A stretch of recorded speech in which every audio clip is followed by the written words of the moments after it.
AD has approved KC-1400 Collective. Everybody want to hear me say that? This is what it's all about. They're around. They are supporting. The money is going directly to our student athletes. They're signing deals. They have contracts. Let's do it.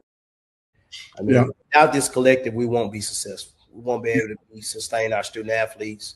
I mean, 1400 Collective have done a really, really good job of keeping a lot of our athletes here. You know, if you saw them sign a lot of our athletes, but we got to do our part. So I know after the day, we're going to click that 1400 Collective. We're going to give one of those tiers, and we're going to make sure that we give to this collective so we continue to give to our student athletes and support them and give them what I need. And I want to thank you all, Ken, TD, D-Core, C, T-Dub. Yeah, T-Dub, everyone that created and helped create it. I know I'm missing some names, putting this together. What's going on, everybody? Welcome back. Welcome back. Happy Monday. Happy Monday. Sorry for the delay. Y'all know how it is. I be traveling. So needed to give myself time to get in, get situated, get everything back set up. Man, it's been a little minute. Last time I did a little live over on the other night, but that don't really count for this. Let me see who up in this thing, man. Y'all hit the live, hit the button. Somebody drop that collective link in the chat for me. Shanetta, do that for me. HTTPS:// I'm gonna say Ken must be asleep. No, I ain't sleep. No, I'm not asleep, man. You should have saw my day. You know, I literally just got home. So no, I wasn't asleep. Been working all day. Helene, what's going on? From Selma, Alabama. How you doing? Great footage this weekend. Appreciate that, Coach Perry. How you doing, man? New phone works fine. Travis is doing well, man. It's it took a little getting used to. I mean, most of the functionality is mostly the same for the most part. A few small little changes. The camera's awesome. It's just good to be back. Got a really good outer box this time, so I don't run into the same issue that I ran into. So I guess an upgrade won't hurt won't hurt nothing. TD, what's up, brother? Hey, what's going on, man? What's up, Tiger Nation? How y'all doing? Hey, Jasmine, I'm right here. Jago. Appreciate that, Al B. One of the moderators, can y'all pin that message to the chat for me? Pin that message to the chat for me. I don't want to be looking at my phone right now. But yeah, man, happy to be back on. Much needed, but it was really, it's not really about a break. Just been working, man. Really busy weekend in New Orleans, and we're gonna touch on that toward the back end of the show. Most of the bulk of the show will be about the Legacy Bowl, but a lot to go over, a lot to cover. A lot has happened in Jackson State sports since we've been off. What's going on, Travis? Let me go ahead and say it. Saturday is a huge day for me. Yep. FAMU lost tonight. Wow. Yeah, we're going to touch on that too. We got Mo coming up tonight to join us to talk a little bit about men's basketball first and foremost, and then we're going to go into some men's baseball. So, man, Jackson State sports, spring sports are rocking and rolling right now, and if you're not plugged into the home team, hopefully today's show will get you more motivated to tap in and really support our Tigers. So, but before we get into that, a lot to get into. I'll yield to bro. How you been, man? Great weekend, man. Really good turnout, really good game. And I'll let you give your thoughts, and then we'll get to the back end of the show and really get deep, take a deep dive into what we kind of saw and what we experienced. Go ahead, brother. I just want to say, good evening to everyone. It's good to see you again, be back on the screen. So that means that I'm live. You're live. Hope everybody's doing well. Yep. A lot going on in the world. Good, bad, ugly, indifference. But we still here. We still making it. Still pushing through. Yeah. So again, good evening, Tiger Nation. Hello to everyone in the chat. Brother Poe, I'm still waiting on my car, man. I need that car, Brother Poe. Yeah, man. Shout out man, just running, just busy. doing things, here and there, man. I just not too long got home from just running, man. So doing good though. Doing good. Pushing through. No doubt, man. No doubt. Good stuff, man. Yeah. Listen, man, we got a couple more interviews to go. We'll drop those other 2 tomorrow. Wanted to give the big guys, the big man up front, man. They. Hey Gina, how you doing, sis? Good to see you. Good to see everybody back on, man. Hopefully everybody is refreshed and ready to rock and roll. We're gonna push all the way through the spring. What is it? The blue and white week. We probably take another break then, but definitely needed the break. But really, it wasn't a break, man. Worked all week, man. Traveled. Man, it was appreciate. I want to appreciate Austin, man. Hey, brother ASVP, man, and the work. It was great to link up with the team on Saturday, and get somewhat of the full team to come down on Saturday with us, man. And it was great, man. Just the work that you see behind the camera was Austin doing his thing, man. And I it's always a pleasure and a privilege to get a chance to work with him. Austin hours. Yeah, man. Definitely was a good time, man. So let's jump into it, man. No, the preliminary is gonna take care of itself. I said you was tired, bro. I'm tired now. I gotta be honest with y'all, man. I've been so I'm getting sleepy. Haley, hang tight. We're gonna wake you up in just a minute. We got a lot to talk about, Haley. And like I said, we won't try to peel all the meat off the bone tonight. We'll come back to you Wednesday and expand on it even further if we need to, but just kind of want to stick and move. Looking forward to having Mo. Mo gonna hop on in the next 20 minutes or so, but we'll set it up before we get to it. But let's jump right into it, man. Foundation, if you guys don't know, is our friends of KC-1400 Inc. Foundation. You can go to Givelify if you'd like to donate to the foundation. Everything that we do is the base. This is the baseline of everything that we do. It's the baseline of that KC-1400 Collective, and all the different initiatives have morphed itself into this. And we need to support. As far as the channel, though, we moseying on down the road to 8,000 subscribers, man. That's the goal we want to get to. That's the next 000 after a number. So 8,000 is where we at. We're teetering. We're right at 7,500, man. Proud to continue to grow the channel. Continue to do so. And that's right, sis. If you know someone that's into Jackson State sports, send them this way, man. Tell them to come hit the. Matter of fact, do like AJ do. Shout out to AJ, man. Go on their phone and hit the damn subscribe button. Just say, man, this is what you want. But make sure you turn your notification bells on. So everybody, if your notification bells on, do yourself a favor, and because you can have a whole lot of subscribers, but if y'all ain't watching the content, it don't really do the channel that good. We that's why we ask you to join the channel and support. But watch the content.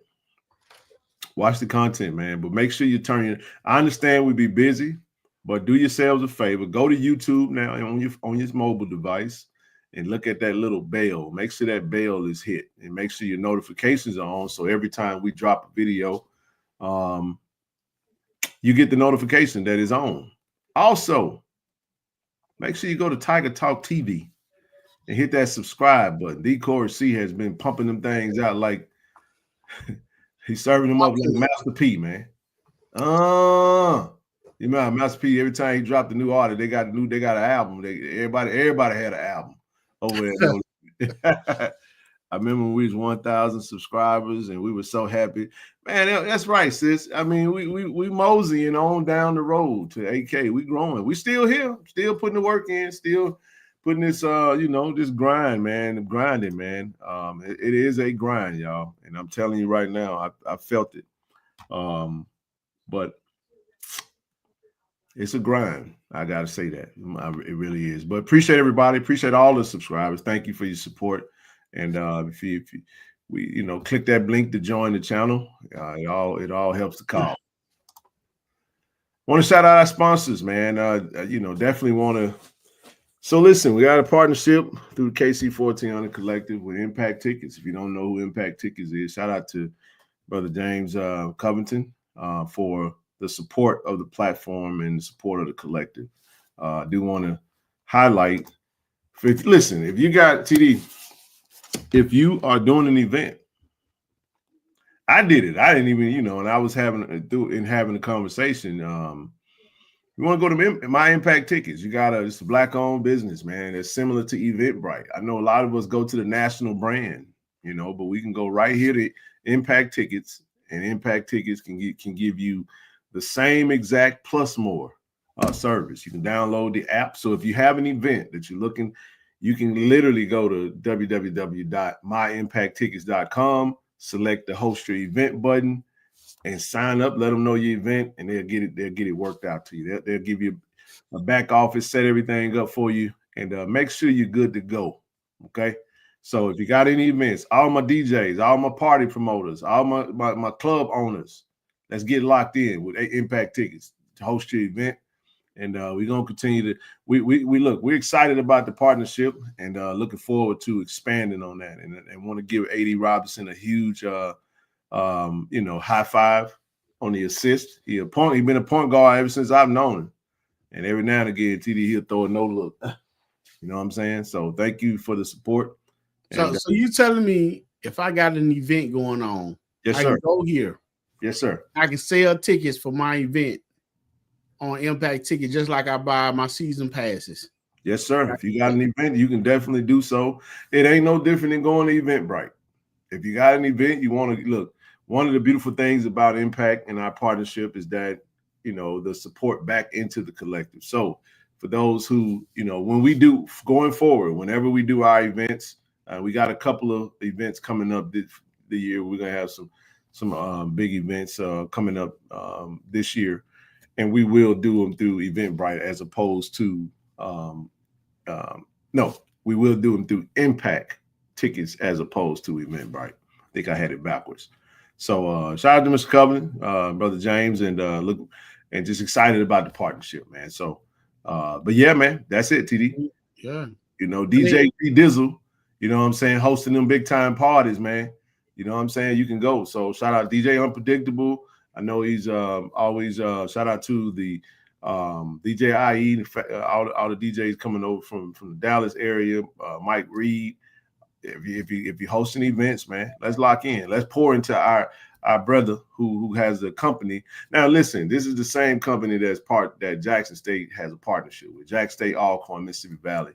Right. You buy your season tickets, you buy all your event stuff through My Impact Tickets, and but through the conversation, I was like, man, why this ain't doing better? Not doing better, but I mean, they're doing great. They're actually doing phenomenal. But I was like, why are we still doing events in the city of Jackson, JSU alums and stuff like that, and we ain't using your site?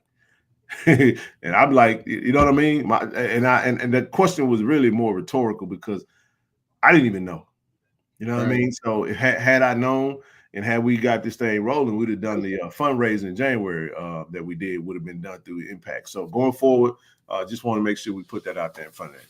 Any other questions? And like you said, man, we didn't even know that he was doing it like that until he approached us at the game, man. He's talking about it. So he's very excited, about the partnership. Yep. And, just supporting, And a great supporter of Jack State Athletics, great supporter of us. Yeah. Just phenomenal person, phenomenal individual, and just excited to partner, man. So I'm gonna blow through these pretty quickly. Next up, I want to send a huge shout out to my brother Will over there, man. Shout out to Cannon. Listen, y'all, we got a partnership with Cannon Nissan of Jackson, man. Cannon Nissan keeps us mobile. Brother Will keeps us mobile, man. Go to Cannon Nissan, visit their website. You can just throw in a quick Google search. But listen, if you go to Cannon Nissan and you purchase a vehicle, all you have to do is mention KC-1400. They'll donate to the collective, man. So let's get some vehicles over. If you need a vehicle, you got to go see my brother Will over there. Go see Will at Jackson Cannon Nissan Motors of Jackson, Mississippi, man. Tell them they take trade-ins. Every dealership that I know of take trade-in. If you don't take trade-ins, it's a little questionable. Now, listen, if you're looking for a Toyota or a Honda, you can mosey home down to Vicksburg. Go see Billy. Go see Clay. Go see Greg over at Cannon Toyota of Vicksburg. One of our original partners and still locked in with us, man. It's been just been a pleasure being a partner with them. last but not least, of course, Shot RX, Dr. Ted Lyons over in Memphis. If you're in the Memphis area, you're looking for any type of your immunization shots, all your good stuff, man. You can literally go to KC-1400 Collective. If you don't remember the website, just go to the Collective page right now, and just click About Us, scroll down, and if you tap on the photo, it'll take you straight to their website. All right? Let's get it. Appreciate everybody. Let's get signed up, man. We're at 349 right now, right at 350. So links in the chat. Get signed up to the Collective. We only 51 away from 400, man. It's monumental mark for us. But we got to keep the momentum going, man. We can't slow down. Let's not slow down. Let's keep it going. I'm not going to, belabor this because we do have a lot that we want to talk about. KC-1400collective.com. Get signed up. We try to touch. Look, TD, I got a call this morning, man. Got a call this morning, y'all. Got a call this morning. That's right. It's because I have a great staff and hope. Yes, sir. Listen. Golf. I talked to Coach Rob today. Rob Ford, Coach Ford. He was on the show not too long ago, TD. And, we was talking about some opportunities for some of the signees, man. Y'all do know we definitely looking to partner with every sport, but we definitely want to partner with golf, and we're going to assist in that capacity. But one thing I did want to say, I want to highlight this. Coach Rob did. Hey, look, he just put it out there today. He signed 3 future Tigers today, man. Pretty big day for Coach Rob Ford, man, in the golf program. So we slowly but surely walking that thing on. Deputy Mario, what's up, baby? Good to see you, man. It's been a minute. I ain't seen you in the chat in a while, man. Glad you're doing well, big dog. Man, Deputy Mario be on that paper chase, man. He's trying to get that money. He don't have time for it no more, man. He big time now. All down at the Super Bowl. I ain't put the bidding out like that, bro. You good? What up, Mario? I'm just kidding. Good to see you, brother. Travis Jerome. Well, yeah, man. Coach Ford. Three Tigers committed today to the golf program, man. So watch him slowly but surely build this thing into a monumental program, man. So excited about what the conversation I had today with him. Looking forward to some NIL opportunities, man. So listen, if you are a golf supporter, you was a previous golf supporter, golf's going to need your support going forward. Sign up for the JSU by 40, but definitely join the collective, man, because we're looking to help assist in that recruiting department. So we're trying to get 2 women and 2 men, TD. We want 4 of them. You know what I'm saying? If we can make it happen, but we can only make it happen with the support of our alums and everything. So well, I mean, it's good. Coach Rob signed those 3 players. I'm happy for him. And whomever signed the students, I think they got a great coach. I mean, he's definitely passionate about his job. And I didn't realize he had that much experience, how long he's been playing, because I didn't, I wasn't as familiar with golf. So come to find out, that's his childhood. So he definitely want to get the kids to the next level. He got plans for them. So he got 3 signees and hopefully get some more, man. I think they got a good coach there, Ken. They do, man. Like I said, it's a lot of efforts going into getting the program off the ground and getting it rocking and rolling, man. And we're excited about that. So listen, get signed up, man. We need more signees. If you're in the chat and you're under the sound of our voice, we almost, based off what's watching, we almost at that number. So if you haven't had a chance to sign up, we love for you to sign up, and we love for you to add that support, man. But let's get to 400. 400 to really help in a lot of ways. How many players on the golf team? I think you're looking at eight to nine per side. 8 to 9 per side. So you're looking at about. We can get a couple of them, put them on NIL deals in whatever capacity. Hey, man, listen, I don't want to hear that, but we're going to talk about you in a minute. Matter of fact, you feel free to come on up, big dog. I tried to get you on, bro. But you were tired, man. They worked the hell out of them over the week, man. They had from the time they got up to the time they went to bed, man, they had every minute accounted for it. So shout out to the HBCU Legacy Bowl. And I know why they did that. They didn't want them jokers down there in New Orleans cutting up, man. Oh, boy. Bro. Aaron ran out to feel like he was running from a stalk. Man, Aaron said he was tired, man. Aaron did like 785 interviews. Hey man, but we proud. It was real in every last one of them, man. That dude real. We're gonna get to the Legacy Bowl in a little bit though, man. Let's move on. Event coming up this weekend. Don't forget, meet and greet coming up this Saturday at the Cricket Wireless in Raymond, man. We got an NIL collective partnership event with Brother Morgan and Brother Jeremiah Williams there, 11 a.m. to 1 p.m. So stand by on that. If you listen to WJMI, they're advertising on the radio. So listen, huge event. Come out and support. This is great, TD, because the women's basketball game on Saturday is at 2 p.m. So I'm excited about that. So we don't have to be in too much of a hurry. We can literally leave from the event and go head straight over there to the AAC, and we can be on time for the starting lineup.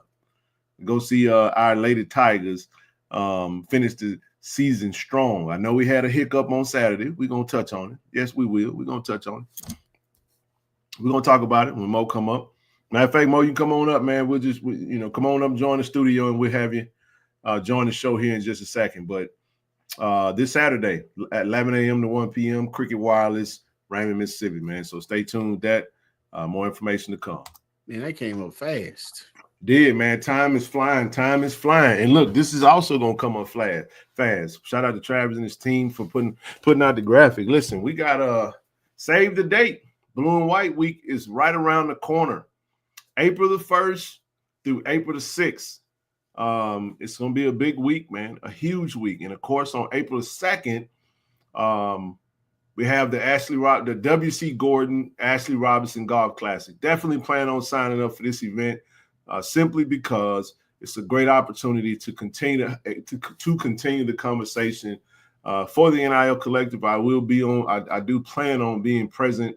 So if you are available and you do have any questions, feel free to see me at that time, and we'll figure out who I'll be there. But I know I'll be there. Lord willing, say the same. That's the plan, is to be there at this at the golf event on Wednesday. So looking forward to that. But Blue and White Week is coming up, man. Y'all know it's always dope. We got the spring game going. We're gonna culminate that thing with the spring game and the brunch more than likely it's gonna be a brunch that Sunday at M-Bar. So we'll see how it goes, man. So save the date, April 1st through April 6th. Do you guys think? Yeah, man. Do a good job out there.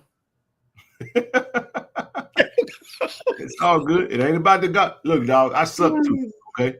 But this one is looking to meet Coach Rob out there, man, Coach Ford, and I know he'll be out there and other coaches and all that good stuff. But I definitely think it's great that we have this event, and it's definitely a classy time, a proper time with golf coming back on the scene at JSU. Oh man, right on time. Yeah, everything coming up right on time, man. So it should be a great event. I'm sure Coach Ford will be out there. I don't know, he might have a couple of his young signees with him, doubt it, but hey, never know. Want out and partner with me, man. It's terrible over here, brother. Terrible over here too, but I ain't gonna keep talking about it. You figure that out when that time comes. Right, that's right. But at the end of the day, it's more about what is it, man?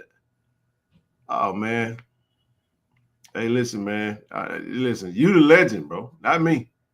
I'm just an old Jackson dude that talk a lot, man. But I appreciate you for being a good sport. I gotta let me do this, TD. Can I do this? I gotta talk about Irv for a minute. Irv was tired. I want y'all to know this. So if you haven't watched the interview, man, please go watch it. Irv was tired as all get out, TD. I'm talking. I ain't putting his business out there, but I'm talking about the day was so long, bro, that he ain't even get a chance to get to the room to change, take a shower yet. You feel me, bro? I'm talking about like they literally came from they had meetings, and they had dinner, then they had meetings, and he was like, man, he carved out time for us, and he made it work, and man, he was a great sport, and I also did a good job of editing things. He said he was tired in that interview, TD, several times. I was like, just cut it out. I didn't want. So when you watch it, you can tell it was late, man. So, but it's all love, man. All love, man. Appreciate you, bro. Man, go ahead, bro. Go ahead. Go. I know you watched the interview, TD. I'll let you speak to it. Yeah, man. I'm definitely not surprised on what you're saying about Irv, man. Irv is a winner. I mean, and I've always said that. I always felt that way. Again, I will always say this from their first interview before he even stepped a foot in Jackson, Mississippi. It was something about the way he spoke and carried himself that I immediately gravitated to Irv and liked him. So he's a grinder. So when you're a grinder like that and you're on a mission, you really don't allow yourself to get tired, you know. But when you do crash, you crash. So I'm definitely not surprised. And then, man, he answered every question. He answered every question honestly. Irv is a pro in my book in one way or the other. You know, I seen some other interviews that he did, found out some personal things about him, man. Great interviews all the way around. I might get him Ken to come build me a deck, man. Did you know he can handle? Did you know he good with a hammer and a nail, man? It ain't surprising. Man, I mean, grown man vibes, bro. You know what I mean? He does. Grown man. Very much respect for Irv. I am a big fan of shop. You know what I'm saying? Votech and those type, arenas. I'm a big, I was telling my daughter that and I don't mind saying this, and I think some parents would understand that, because all of your kids that you have, TD, they're not gonna be collegiate scholars like that. Some of them they need to just go to get a skill. They need to go to trade school and get a trade, and they can have a phenomenal life. Because people don't even understand how much money plumbers make, bro. Plumbers are paid. Now you got to go deal with fecal matter. Let's be respectful tonight, but they make money. You know what I'm saying? Electricians, the list goes on and on, man. HVAC stuff, man. Mechanics. It's a lot of great industries that require skills, and just the average person can't come do those jobs. Can't just apply for a air conditioning tech. You know what I'm saying? Can't do it. You get in there, tell you, blow you up and the house up too, man. But appreciate Irv, man, and so yeah, man, we keep it moving real quick. I know we got Mo back, but let's I'm gonna build it up till we get there. Hey, man, the Boom put out a schedule, man. Shout out to Coach. I have to say Coach Rod.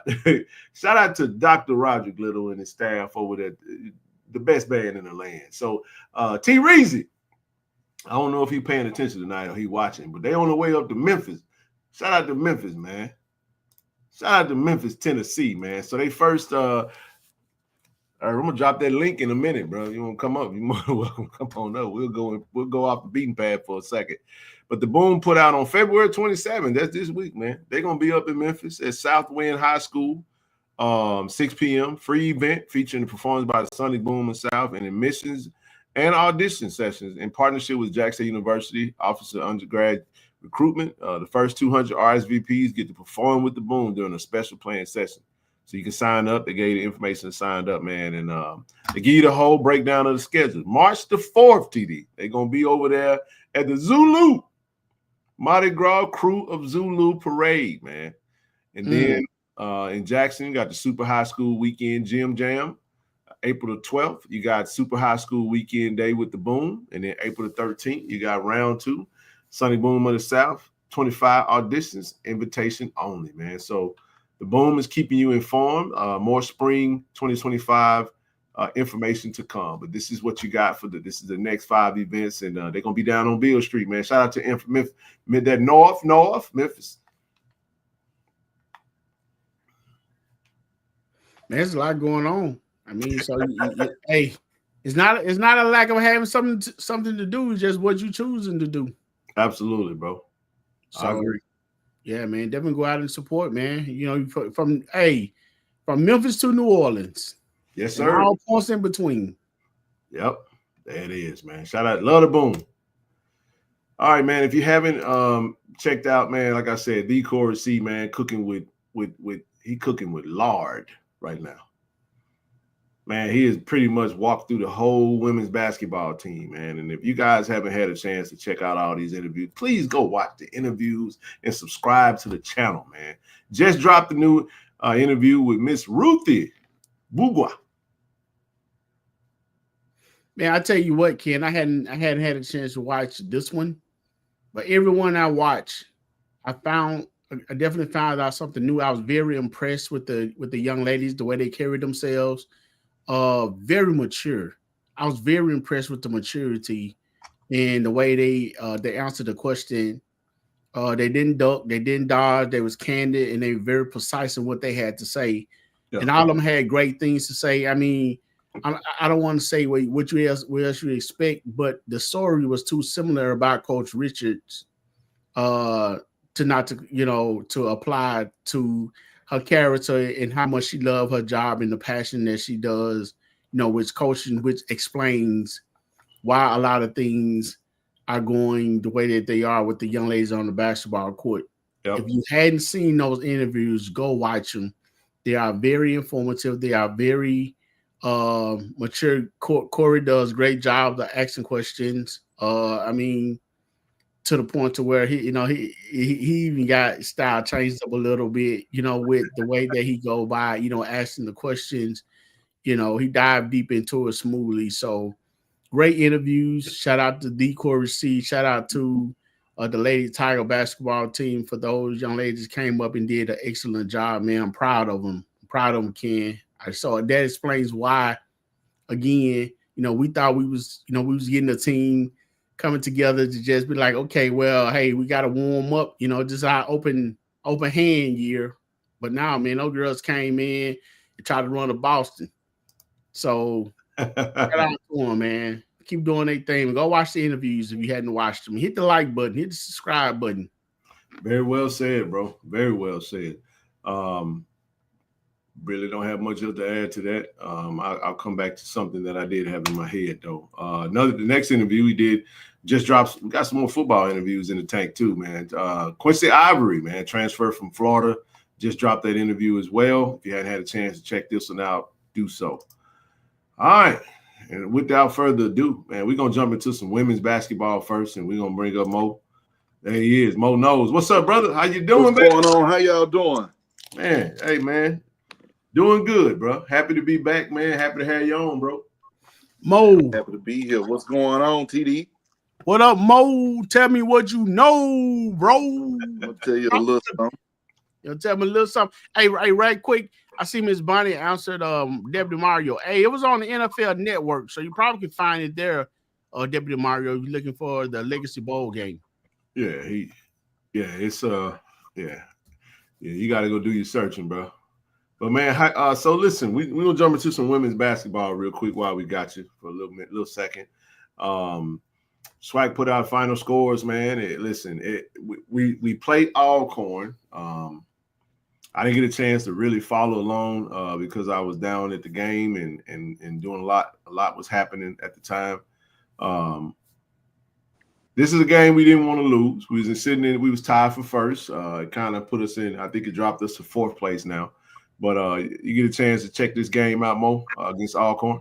Yeah, I was there. We were just out of sync. I mean, this point-blank period was out of sync. Kind of let them take us out of our game. They sped the game up, had us off to Coach Nate. That's their first time beating us in 5 years. Can't win them all. Wow. Definitely win them all. Can't win them all. Man, but that dude was so doggone happy. He wouldn't even sit down. He literally stood up and walked around all during the men's game. It's literally like he had just got a 2-year contract extension. He was so excited. But we were just completely just out of sync. It was almost like the women's basketball version of Grambling. We was just out of sync. Wow. We weren't our normal selves at all. So I think we played Grambling. I mean, we played Alcorn 10 times. I think we beat them 9 times, and this is the one we lost. Wow. I just chopped it up. We were due for one. Wipe it off, go on to the next one. All right, man. So we put ourselves in we put ourselves in a tough little spot. With only 4 games left to go in the season. We play Prairie View on Thursday, and then we got Texas Southern on Saturday. So we got those Texas teams, and then who we finish up with? Valley and PV? Yep. Yeah, so I think we should win both of those. We're gonna get Prairie View again as well. May have needed that loss. That's a good point, brother Younger. That's a good point. Thoughts on how you feel about where we feel? Listen, can we still got to dot our hat off, man, to Coach Margaret Richards, man, in year 1, 13-12. Of course, we wanted to be 13-11. Of course, we did. But it is what it is. I didn't want to fall below Alabama A&M for sure. I definitely wanted to see us sit above them. Thoughts on how you think we finish the rest of the season, and where you think we finish in the standings going into the SWAC tournament? If you had told me before the season started that at this point or in this juncture of the season that we would just be a game and a half off, I would have told you that you're crazy. Yeah, that we are literally a game and a half. And look at who we're ahead of. We're ahead of Grambling and Alcorn. I know we're focused on who's ahead of us, but Grambling and Alcorn are both two established basketball programs. Yeah. Were Grambling picked to win it? I want to say Grambling was picked to win it. Or was it Alabama A&M? One of those schools. Yeah, one of those. I think we were really high on Grambling. I think a lot of people were high on Grambling. Yeah. And of course, Dunn is in her first season at A&M. She's done a good job, but they're a half a game ahead of us. I mean, we're 11-3. That's a win. At the very least, it looks like we're going to finish it. At the very least, we finish fourth. And it's always the goal to be in that top four. So the tournament, at the end of the day, you got to win the tournament to go to the dance. So I'm just happy to have a seat at the table. I like that. I think it's a loss that we regroup. We bounce back. Yeah, they had Grambling for the girls and the boys. Okay. Interesting. And we're in the must-win versus Texas Southern. Yep. Everybody confirmed. Grambling was picked to win that thing. We were ahead of them. That's a great point. 8-6. Said very out of sync. Defense was slacking. Nothing was dropping. They would be fine in the tournament. Tigers, please plan to attend. SWAC has been playing an entire week of events. Man, I'm trying to get over there to the SWAC tournament in the ATL this year, man. Shout out to the SWAC for finally getting over to Atlanta, man. They've been, the SWAC been chomping at the bit to get to Atlanta for the tournament, man. So definitely trying to get over to the A, man. Who all coming, man? Come on over there to the A for the tournament, man. But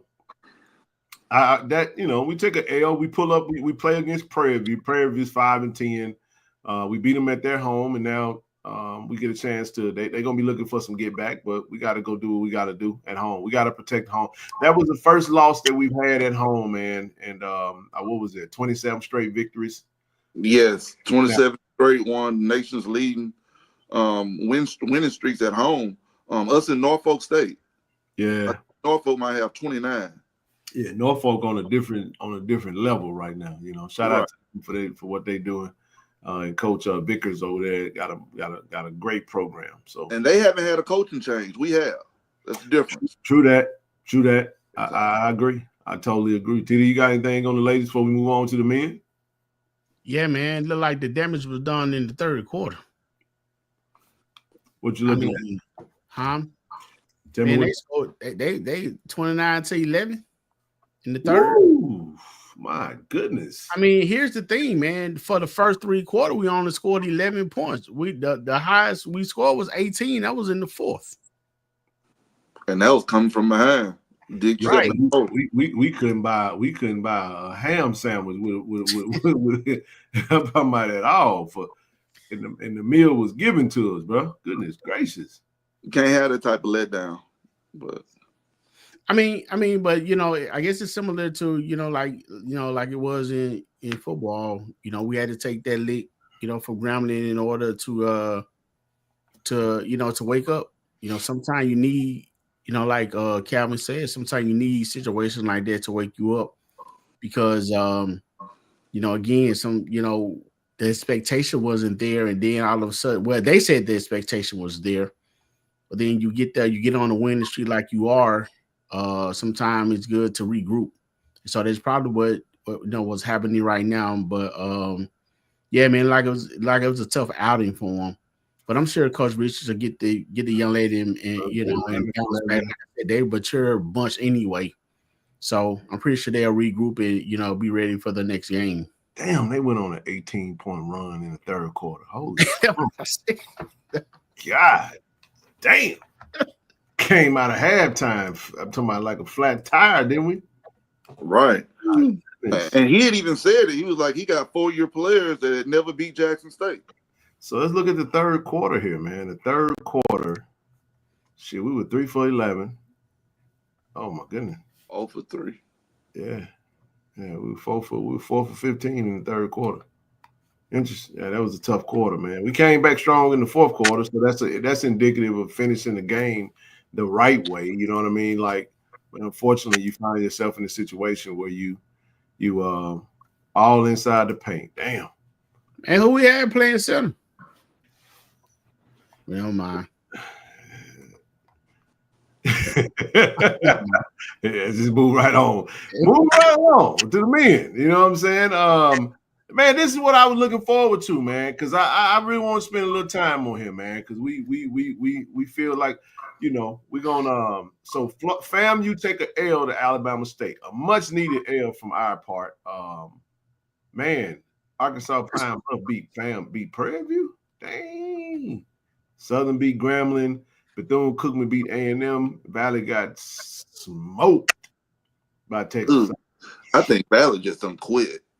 Yeah. Well, and what you always say, Ken, styles make fights. Alabama State and FAMU play a very similar style of basketball. Very similar. Okay. Very similar. Alabama State got those big guards. And I feel like Alabama State did exactly what we should have been doing to FAMU. You got to put some pressure on their guards. You have to. They're a guard-led team.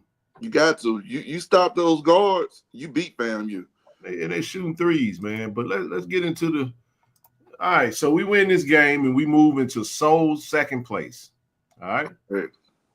And with 3 games out, Southern took an L. Doesn't look like they're going to they probably win. They probably win out. They got a great – They clear to be they appear to be the favorite, obviously. Man, with Bethune-Cookman, FAMU, probably Texas Southern. Man, that's interesting. That's an interesting look, man. But let's get into it, man. The man of the hour. We win the game 71-63. Big man in the middle, Big Shannon Grant finished the game 25 points, 4 rebounds, 2 assists, and he followed it up with all the accolades, man. Shannon Grant wins Player of the Week, man.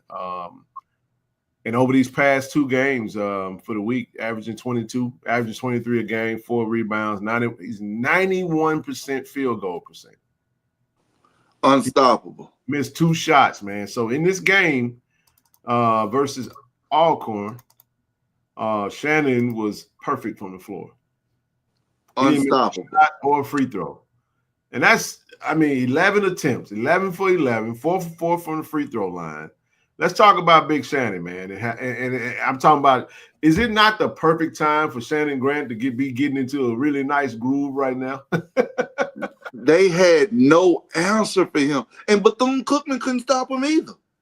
Well, Bethune-Cookman lacks size in the interior. If I'm 6'11", right. 270, or however big he is, I'm going to say 270, 275, 300, whatever he is, okay? Man, ain't no way you stopping me with them little old dudes, man. And he ain't missing free throws either. That's right. So what was he doing most of his damage, Mo? Was it around the rim, 4 or 5 feet out? Yes, around the rim, in the paint. In the paint? He even stepped out and hit a jump shot one time. But he's primarily in the paint. He got soft touch. He got good feet. And, shout out to Coach Tyler. He was in Alcorn with me. He looks like a completely different player compared to what we've seen at Alcorn. He looks like a complete. Shout out to the development of Coach Tyler Adams. I got to give Adams a shout out. Shout out to you, Adams, man. What's up, baby? This shows development. Yeah. Point blank, period. This shows developing and coaching, and you can see the footwork. You can see that he's lost some weight. Right. It's a lot there. Even the plays that Coach Mo is dialing up for him, like that little when they go to Manziel at the top of the key, and they have the little high and low action. Yeah, it's unstoppable in the sweat. Nobody's had an answer for it. Yeah, and I say something else. We talk a lot about Ruffin as a scorer, but over the course of the last 3 to 4 games, Ruffin's been more of a facilitator. Yeah, right. Yeah. And I was kind of upset about Shannon Grant's 4 rebounds until can you pull up the box score? I was upset about Shannon Grant's rebounds until I seen Ruffin had 9 rebounds. He had 4 rebounds and 4 block. He had 4 rebounds in the game. And I looked at the box score. Ruffin had 9. Ruffin had 9 rebounds. Ruffin almost had a triple-double. Like, that's crazy. Let me pull that up for you. All right, let's see what. And Kevion Hunt had a game. Kevion had 16 points. All right, let's go to so what we looking at. All right, so he's 11 for 11, 3 for 3 from the free throw line. Damn, Ruff had 9 rebounds. Romel Mansell had 9 rebounds, 8 points. Deshaun. People say, what's wrong with that? Now, Deshaun took 6 shots, and he was perfect from the free throw line. I can live with that. Right. I mean, 10, 9, and 5?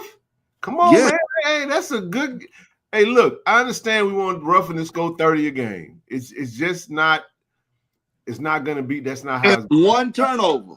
Now, Dorian McMillan didn't have a good game at all. Jamie Mitchell didn't have a good game. From a shooting standpoint, I'm just talking solely off stats. Kevion did have a great game. 5 assists, only 2 turnovers, 3 rebounds. He was perfect from the free throw line.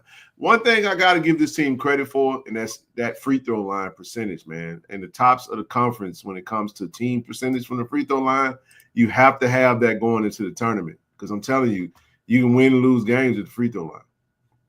Correct. Manziel looked like he almost had a double-double. Yeah, he 8 and 9. It's just style of play. I mean, but 38 minutes, 8 points, 9 this rebounds. Is Grant's game in the post. I mean, you got to give some of Manziel's points to Grant, because I mean he literally was making some of those passes down there where he probably could have took those same shots. Well, I'm definitely happy. I'm definitely happy for Grant, man. He had to come out game because there've been a few games, where we was like, come on, brother, get it together, So we figured at some point he'll come around. So he started to come around, hey, peak at the right time. So I hope this just, wasn't a one game thing, and he got his groove, and Coach Tyler, got his footwork going on, and if he peaking at the right time, Ken. It's a great point, Trevor. Yeah, so and y'all can feel me on this, Travis. I'm gonna build on Travis's point, right? And it's not to anyone that I understand why the question was asked, right? So, for example, you say, well, sports talk makes you think that you're supposed to have these monster games every single time, man. It's 5-on-5, right? That's basketball, 5-on-5. And some days you may have to be a defender and a facilitator. Some days you may be called on to be a scorer. I like the versatility, man, of this roster, man. We're sitting in a really good spot to where Big Grant is cooking to see key. See, this is what's important, man. I'm good with Grant. I love what I'm seeing from him. Player of the week, big man, right? But basketball has gone to a guard-driven game. This is a guards game. You get what I'm saying? And if you can get a win like that, and your guards they were serviceable, they didn't really turn the ball over. So this is what I look at with Ruffin and Kevion Hunt. The whole game, they both played over 30 minutes, 3 turnovers only. That's huge. That's massive, man. And they were pressing. You're not taking away opportunities to put the ball in the basket. You can feed. I don't mind the high, the inside out style of play, because what's going to happen is if Grant becomes this dominant, they're going to start packing the paint to try to stop him. And then if they pack the paint to stop him, you kick the ball out. Now your shooters got to get ready. So I mean, Ken, I agree with definitely. I wholeheartedly agree with you and Travis is saying. There was time, and I mentioned it on the show before. I think there was time where, Deshaun wanted to be that person that everybody expects him to be. And then, so as season go on, I guess they build chemistry, and then you got to start trusting each other. Yeah. So that maybe, what's going on now. So you feel like you don't have to be the man, and realize that, you can work with your teammates. and facilitate the ball, like you said, Mo. I want to give you just a little bit of pushback. I'm going to say Deshaun is still that man, and I'm going to tell you the reason why. He attracts so much defense. Right. He garners so much attention that our big men are always open on the weak side. They are always open on the weak side. Anytime Deshaun even acts like he's about to dribble towards the rim, he is attracting defense and he's dumping it off. Notice he has those 5 assists. You know, he attracts so much from Alcorn. Because you got to remember, he cooked Alcorn down there in Lorman. And what also happened, they put their best defender, which is number 7, on Deshaun. So Kevion had the kid Wyatt. He had Wyatt holding him, and Wyatt couldn't do nothing with Kevion. Kevion took advantage of that mismatch. Mm-hmm. So it's all about the mismatches. It's always about what you got to take what the defense is giving you, just like in football. You got to take what the defense is giving you. I mean, yeah, and that's exactly what I'm saying. I wasn't saying that he's not the man. I'm saying sometimes when you're in that role, you feel like you need to put the team on your shoulder. Yeah. You know what I'm saying? He's making the right basketball play. Right. That's what I'm saying. So now you get to the point to where you can trust people a little more. So like you said, though, dish out, rather when he'll try to do a scoop or a reverse, now he'll dish it off. You see what I'm saying? Rather than he's not selfish. Right. That's what I'm saying. So it's a different game. That's what I mean. I wasn't saying he wasn't the man and didn't have the game. That's not what we're saying at all. What I was saying at all. I'm saying they trust in each other. Exactly. They playing team basketball. Right. One thing I want to say before I build on Calvin's point, because Calvin made a great point. Hoover has been superb point. Hoover is very efficient with the minutes that he get. He is. I'm sorry. I mean, if you know, I don't compare players, but I just say, okay, if you give Hoover the same amount of shots you give McMillan, what does his stats look like? Not saying that he's a better. I'm just saying in those situations, I love the fact that Hoover seems very efficient, and he takes advantage of his opportunities. But I do want to give a big shout out to the big men. Romeo Mansell and Shannon had 4 blocks. They had 8 blocks amongst each other, bro. Right. Well, the amount of that's big time. Shannon had the same amount of rebounds as he had blocks. So that rebound, I would love to see that rebound number go up for Shannon, but it just seemed like it's just not it. I want to see him get a double-double, man. He should be a double-double machine. If that was one thing, if I could tell him, it would be a little bit more aggressive on use that body. Yeah, man. Box out, go get them rebounds, man. But I like it, man. I like the stats tells the story. But if we're in good momentum, this is what I don't expect Dorian McMillan to stay in this to shoot like this next game. You get what I'm saying? So if you can win a game like that and he didn't play the way I know he wanted to play and the way he's capable of playing, Jamie will come.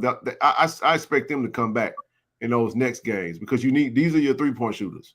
That's why our 3-point percentage was only in 25% for the team because he missed 4. McMillan missed all 4 of his. So they were only 1 for 9 from the 3-point line combined.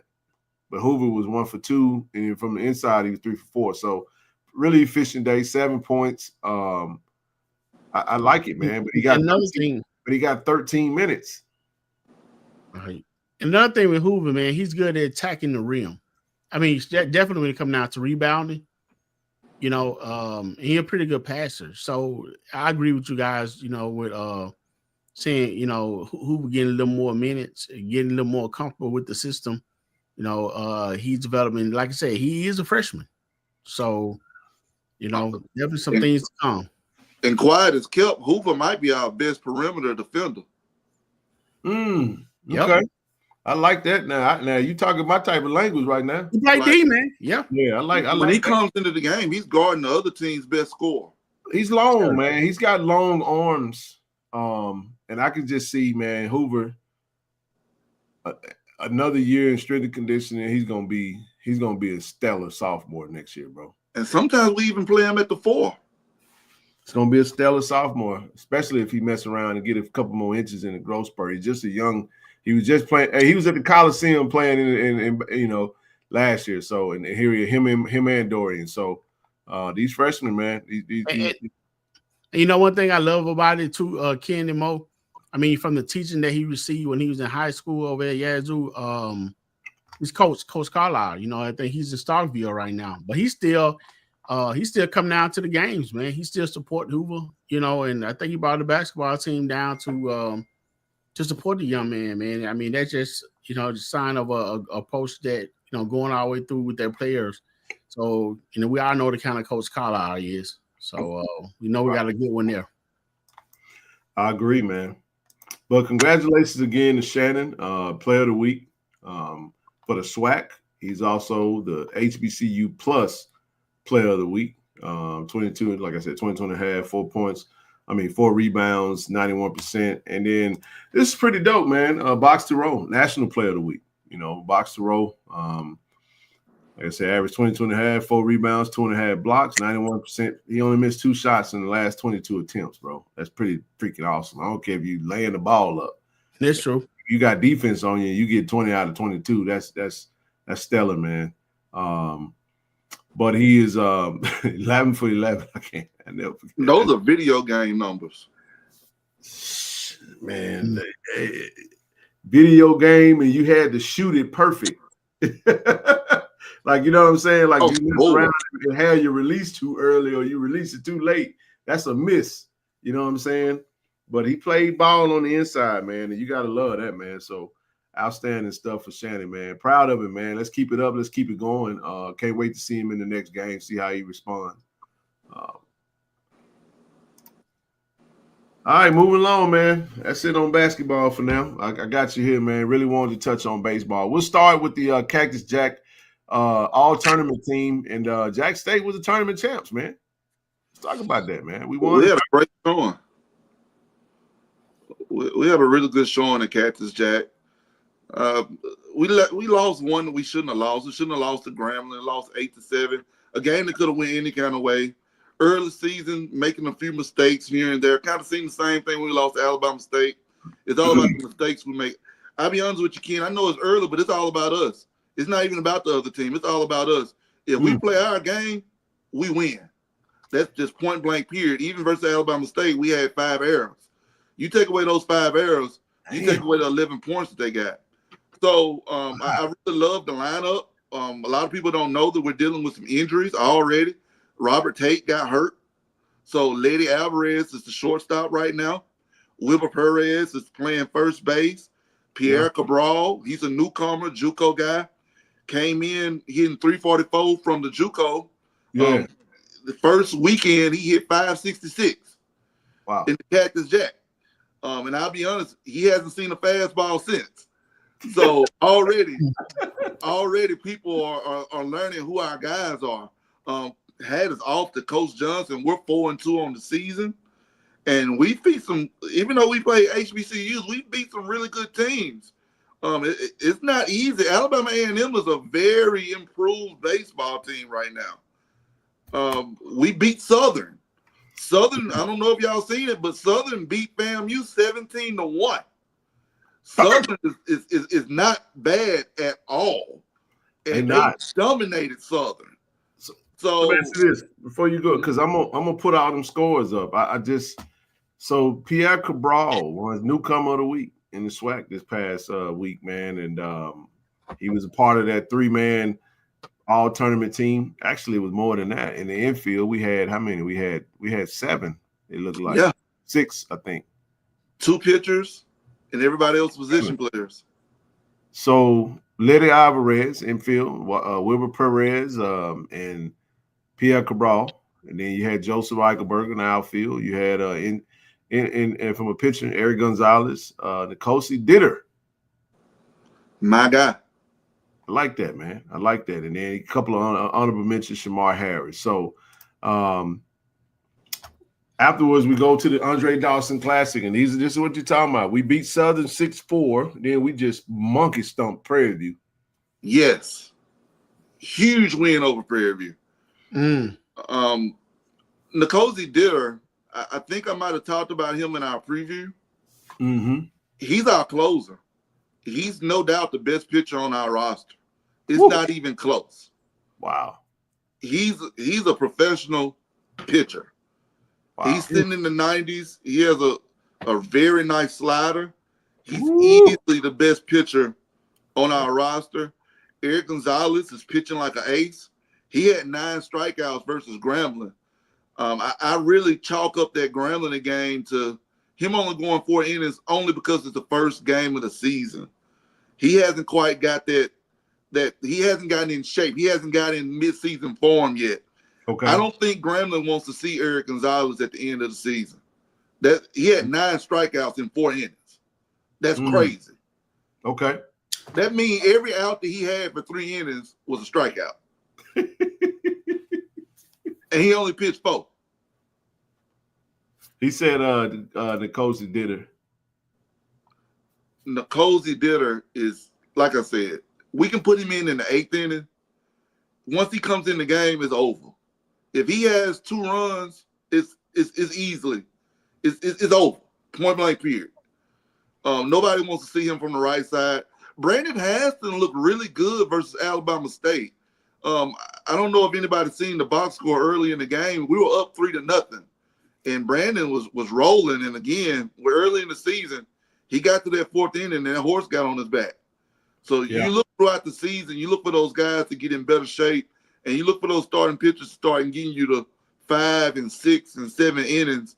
And I'm gonna tell y'all right now, we get to the 7th inning and we got a lead, you might well put a W there. Nobody in the swag is gonna hit Nicosi Ditter. What game was that we was up? We were up early in Alabama State 3-0, and we lost 11-3. There it is. Final. We lose Alabama State. We got our season opener on Wednesday. So let me go to it real quick. Versus Lane. We're playing Lane Wednesday. Come out and support. Right. Hey, Mo, I want to ask you, as far as the pitching rotation, I know you might not know the answer to this, but just asking, how often are, the starters, in rotation? You know what I mean? So the way it works, we have what we call a weekend rotation, and you have a midweek rotation. So on Friday night, you're going to see Eric Gonzalez. On Saturdays, you're going to either see Jarek Lorenz or you're going to see Eric Elliott. Both of those guys are lefties. And on Sunday evening, you're more than likely going to see Brandon Haston. Midweek, you might see a mixture of everybody. You might see Carson Foster. Cameron McCoy pitched versus Alabama State. That's something that people probably don't know. Cameron McCoy actually pitched, and he actually looked good. He just got to get used to playing again. It's hard to just step back on that rubber after taking years off. But it looked like he was sitting in the low 90s. And he had a nice off-speed pitch as well. He looked like a guy that used to be a guy. Okay. So I like it. Getting back in the flow of things, man. Shout out to Cam. Doubleheader starting at 12. Check social for updates. May have to change. All tournament team from Andre Dawson Classic. Looked like we had quite a few out there. Joseph Eichelberger, Arjan Horta. My guy's back. And he had a home run the other day. Yes, sir. That's my dude right there, man. He's a ball player. Yeah, he is. Eric Elliott, pitcher. Davion Hall, honorable mention. Eric Gonzalez, honorable mention. And Nicosi Ditter, honorable mention. Okay. So we get out of there 2-1. And pretty good stuff, man. Pretty good stuff on that. Let me see if I got anything else on that. Since I got you, might as well keep you here for some softball, man. We'll talk about my softball. They are kicking. Can we say they're kicking glutes? Our softball team is listen, man. Shout out to my girls, man. Jace, Julie, Mia and Mari, our ambassadors, man, and Coach Montgomery. Saw him on Saturday. And man, I gotta say, I mean, we lose that game to USM. Close game, man. We had a chance to we almost had it, Mo. We almost had it, bro. We are dominating in softball. I mean, it's not even close. We are the best. We are the best softball program in all HBCUs right now. That's facts. Coach Montgomery has us rolling. It's something to really see. Great pitching and hitting. I mean, that 14-2 shows a lot. Well, that means hitting the ball. The crazy thing the crazy thing about that game that people don't know when it came to the USM game is we got off to a very slow start. Very slow. So we actually went down 5-0. And 5th to 6th and the 7th, we actually scored 4 runs. So we just kind of ran out of time. We got started a little too late. We had to hit them. Yeah. We had 9 hits to their 3. Yep. That's what I'm saying. So, I mean, and shit, we only had 1 error to their 3. So we basically outplayed them. We just didn't outscore. We just didn't outscore them. Right. So when you look at it, Moak tripled down the right field line 3. That was a 3-run shot, and that could have been through walks. You know those umpires make that strike zone be real shaky, man. Christian flied out for a sack fly, and then Green reached on an error by the first baseman. So 5 runs we gave up.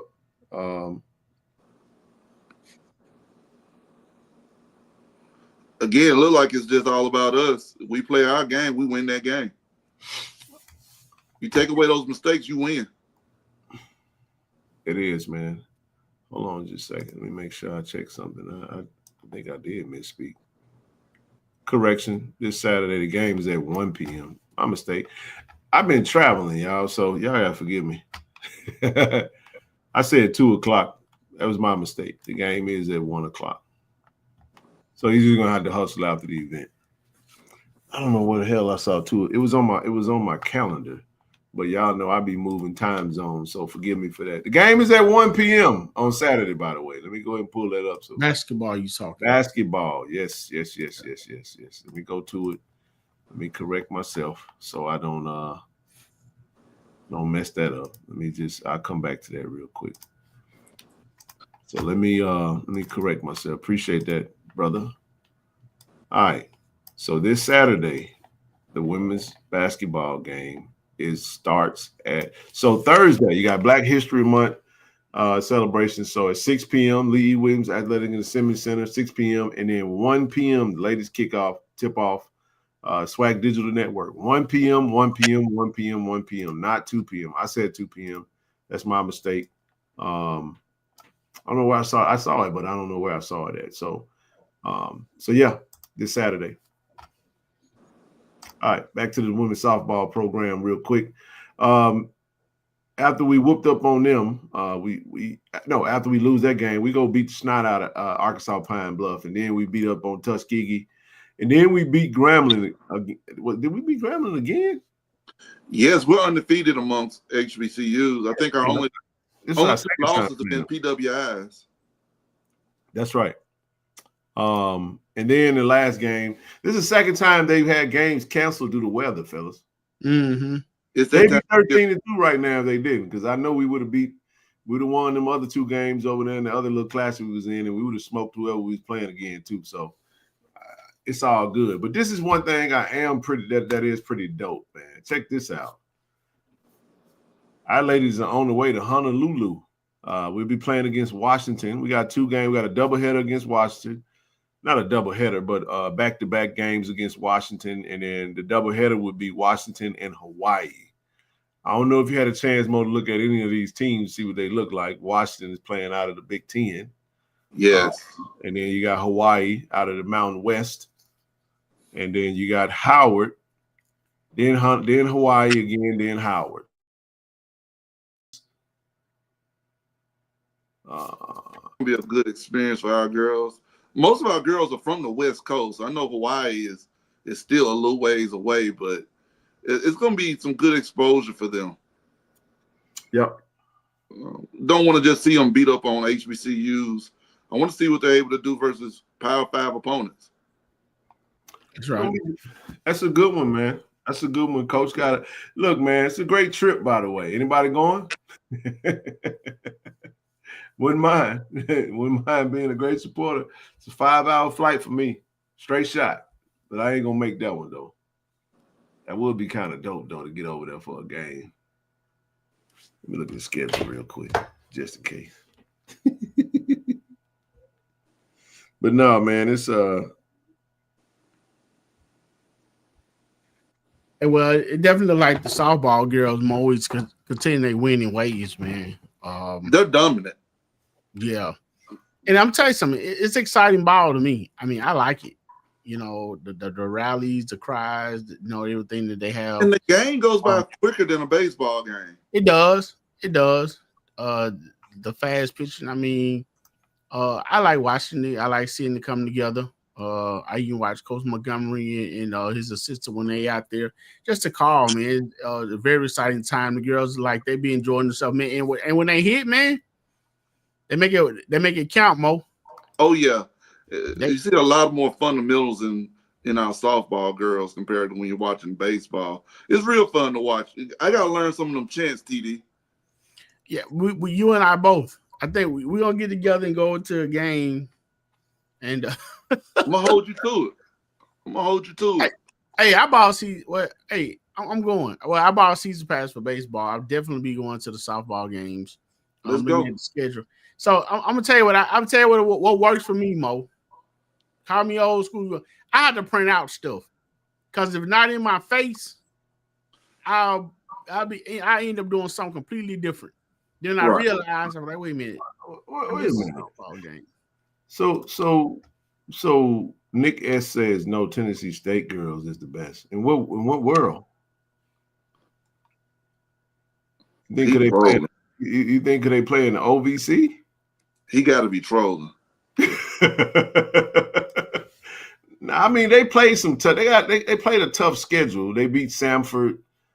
They beat North Texas in their first game. They played in a Trojan Classic, and then they lost to Troy twice, and they lost to Central Michigan. I understand. Well, why don't they troll? Why don't they schedule us so we can find out? Lost to Illinois. They beat Mercer. They beat Quinnipiac. Whatever that is. They got Belmont, North Dakota, Wofford. Man, this got to be the most boring schedule I've ever. Lord have mercy. Anyway, good for Tennessee. That's why you're over here. I will say this though. Since we got you, we might as well let's see what else we got over here, man. We'll get through some track real quick. I want to shout out track. Shout out to Coach Mark Thorne. We had our indoor track championships that just transpired, man. So, like I said, a lot been going on, man. Shout out to the performer of the week. This is last week. DeLon Harris, Steffi Venuti, and Amara Hawkins Kionis. They were all players of the week in the SWAC for Coach Thorne's track program. So congratulations to them. This past indoor track and field championship, man, the men placed second. We came in second, and that's pretty outstanding. Texas Southern men wound up winning the SWAC. But congratulations to Coach Thorne for getting second place. That's pretty dope, man. And had a really good showing, man. A lot of we got a handful of medals, man. Good little taste of it, and we're proud of them, man. So shout out to Coach Moore, Coach Thorne, Coach Nisi, and the entire, all the staff and all the athletes, man. Really good stuff. Yeah, congratulations to him, man. It look like the team has changed a lot, Ken. It has, man. Still got some familiar faces that's still there. This isn't everyone. These are the men right here that came in second place. So congratulations to them. Special shout out to Andrew Kiplagat. Won most outstanding co-track performer of the year. And of course, LaDamian Rao. He's a star, man. Most outstanding field performer of the year, man. So congratulations to these two athletes. Andrew actually won. He's SWAC champion in both the 3,000 and the 5,000 run. That's a lot of running, man. Whole lot of running. That's a lot of running, man. And everybody chasing them. You know what I'm saying? That's a lot of running. Hey, y'all tired yet? I'm tired just talking about it. I'm just saying. That's a lot of running, man. And we got the best in the business, man. Coach got him a good one, man, and he won. He's a SWAC champion in both the 3,000 and the 5,000. Yeah. I tell you what, man. Mo, you been to a track meet? No, I haven't. No. You kind of going beyond my expertise. I get nervous on the relay, man. Passing the baton thing, man. It made me nervous because I feel like they're gonna drop it. Hey, let me say this though, Mo. These the events when you go to the concession stand and get what you're gonna get, man. You know, you socialize and get caught up on stuff because they be running. They running on this. You start watching when you get toward the end and see who's gonna finish that thing up. And I ain't got nothing but respect for these athletes are just stars, man. But shout out to LaDamian. He won the SWAC. He's a SWAC champion for the long jump. And he's also a silver medalist for the triple jump. So congratulations to him for that. Trey, my girl, man, shot put, SWAC champion every year, man. She's the best in the business, bro. And in the 3,000, now in the 3,000, we was actually the gold and the silver medalist, man. So shout out to both athletes for that. Dominique Turner, bronze medalist in the a personal best in the 800-meter race, and Robert Salhab, was a bronze medalist in the weight throw, which is also a personal record, man. So. Again, man, to get a medal in the SWAC championship in the SWAC championship track meet is pretty dope, man. So good stuff there. And now it's time to get into the week, man. I wanted to make sure we get the other sports out of the way. Man, I appreciate y'all. Appreciate you, bro, for coming up, man, and showing love. We're gonna bring you back up, man. We got some more games come down the pipe, so we'll let them stack up, and then we'll come and we'll talk about it, brother. Hey, Mo, put me on your schedule. We catching the game, brother. I'm telling you. Hey, I got you. I'm being down this weekend. We doing the tailgate. You said this week? Yeah. No. Let's do it. Yeah. Let's do it. I'll holler at y'all. Y'all have a good one. Appreciate you, Mo. Appreciate you, bro. Bye-bye. Yes, sir. All right, man. We're gonna get into this Legacy Bowl, and then we're gonna get out y'all way. But this was a great week, man. Irv, you still out there, man. Hit that link. Come on up if you want to, bro. But just want to say phenomenal week. Shout out to Coach Taylor, Coach Quinn, Coach Javance Jones, Coach Marshall, Coach Rip Kirk, and Coach Jackson, and all the players. We had phenomenal representation there, man. Check that out, man. Great time. It was great getting a chance to go over to the Saints practice facility and check out. That was dope, man. It was a dope experience, and these guys really worked their butts off, man, and had a great showing this week and this past week, and it was good stuff, man. Had a chance to sit down with Irv, Robert McDaniel, Matt Noel. Great interview, man. Enjoyed talking to Matt. Evan Henry came out today. If you haven't watched the Evan Henry interview, man, please do yourself a favor and go cop that. Go check that out. Real quick. And then we dropped Kurt Ford. This is a phenomenal interview as well, man. So give you a chance, TD, to kind of touch on if you had a chance to watch all 5, bro. I have. Let me start with the old lineman. We're going to the trenches, baby. Let's do it. Look, man. First, man. I've always been, I've always been impressed with the way that these young men carry themselves. Anyway, Kurt, he's pretty much working on being a marketing genius. Literally, a lot of different products and stuff that he do. The way he go by, marketing himself, just as a businessman. Yeah. He's always carried himself upright and upstanding, and and that doesn't even speak to how well he plays on the field. I hadn't had a chance to watch his interview, but I definitely watch it, and I'm pretty sure it's good, man, because he's an intelligent brother. You're gonna enjoy that, TD, for real. Yeah, I definitely think I would. I mean, just knowing him and communicating with him, I'm sure that I will. Had a chance to watch the one with Evan. you know, I've even seen some growth with Evan. You know, he's always been a man about his business, but he's, you know, you can see the maturity, you know, in you know, when he sat down with you rather than, you know, when he, you know, kind of just out and about, man. I mean, he took it serious. He answered every question honestly, and the answer that he gave was, you know, was right on point. He has a plan, you know, saying outside of football. I mean, of course, that's everybody, you know, that's all of them dream to make it to the next level. And the story that he told about, you know, being on, you know, torn in between whether, you know, leaving or staying, and the props that he gave Coach Manny. I mean, that was high praise. It was, man. You know, you about to say something? No, I said it was. Yeah, it was definitely high praise. I mean, and King, basically he said basically the same thing that you said. I mean, you take the same pieces that's in the room and look at the product that you get from that. I mean, we talked here and there last year or year before about, you know, the line, you know, had some questions here or there.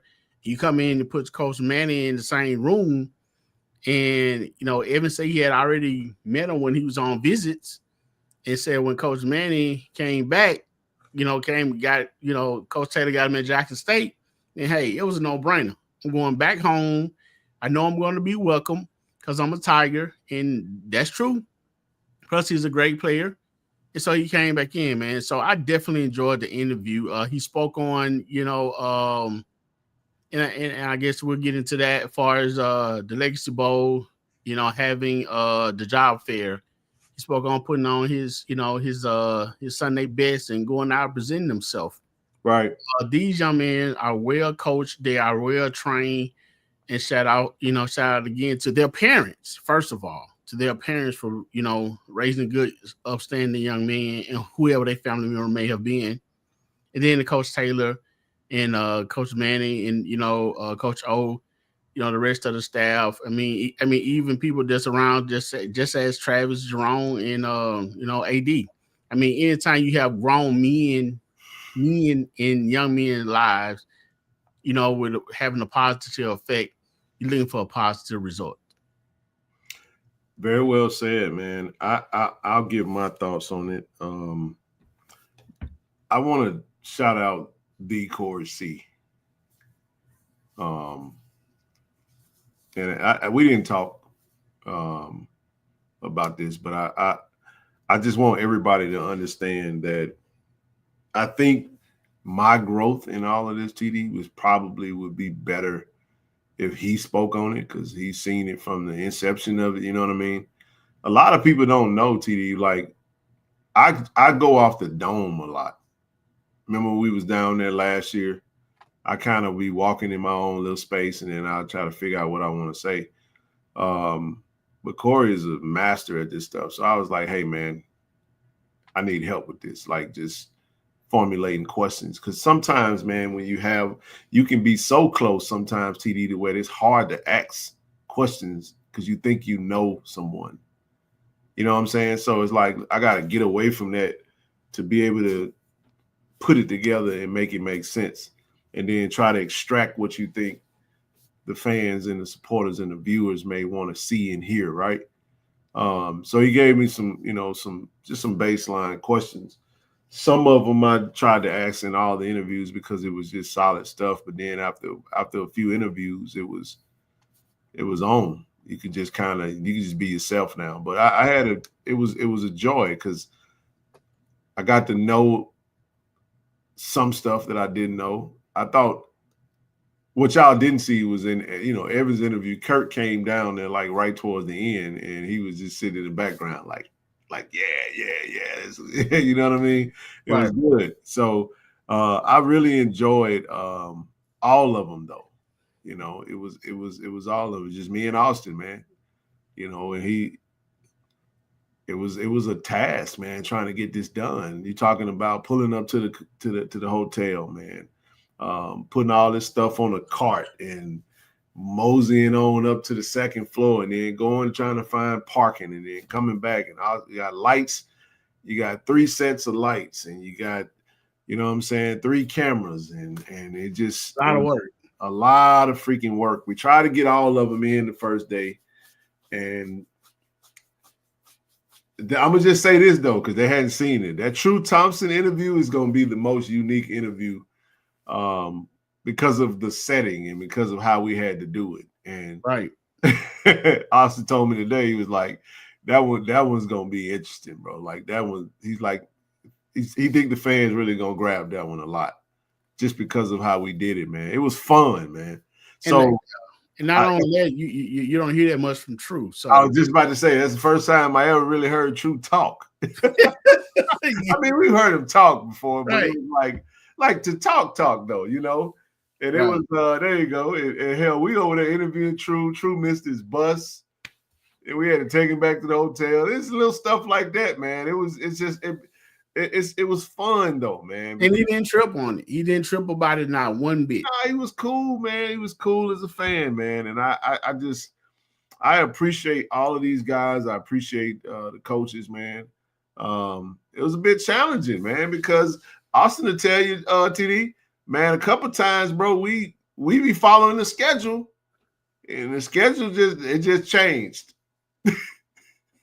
Right. Like it just changed. Like for real. Like first practice, we was like, oh, we pulling up to the practice. Hell, they was finishing. It was like, what? Yeah.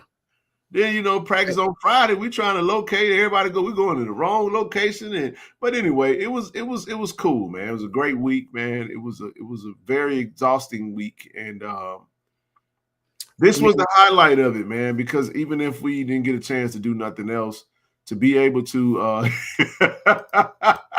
this is true. It's like playing Temple Run, bro. You go over here and ain't nobody there. And they like, oh yeah, they over here 2 lane. And like, damn. So you drive over there and then the damn gate lock. And like, oh yeah, they practice earlier. It's like, well, wait a minute, bro. Like, what's the point of a schedule? Yeah. So we really only caught 1 day of practice, bro. For real.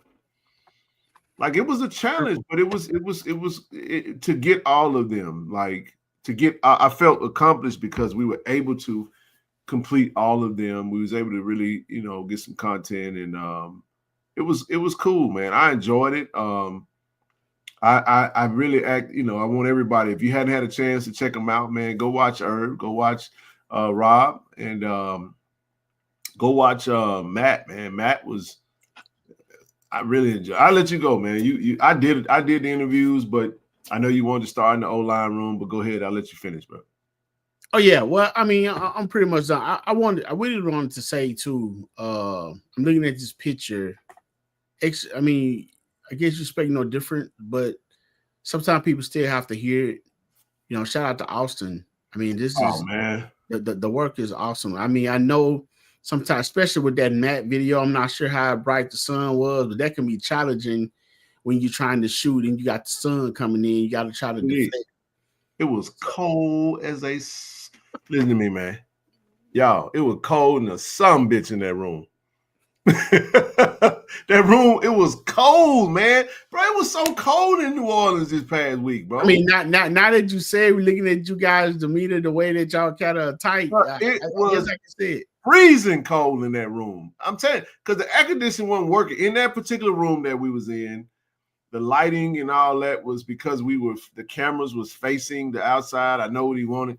We still could have used probably some lights to shine on us to like, but it probably would have reflected though. Ain't no telling, man. But it was cool. I was like, man, the hell with the scripts, man. We finna just talk. But you know what? And that's the way it came off. I mean, it was.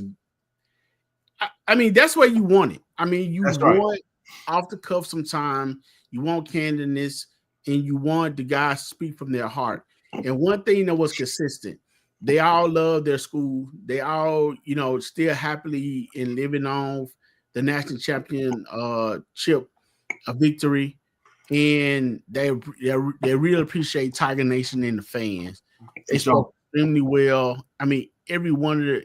Each of the interviews that I saw, I'm happy with the way the young men carry themselves, and that's what I'm looking for, the development in the character. I mean, you should see a difference in a person when they step on campus and when they leave campus. Facts. That's the purpose of it.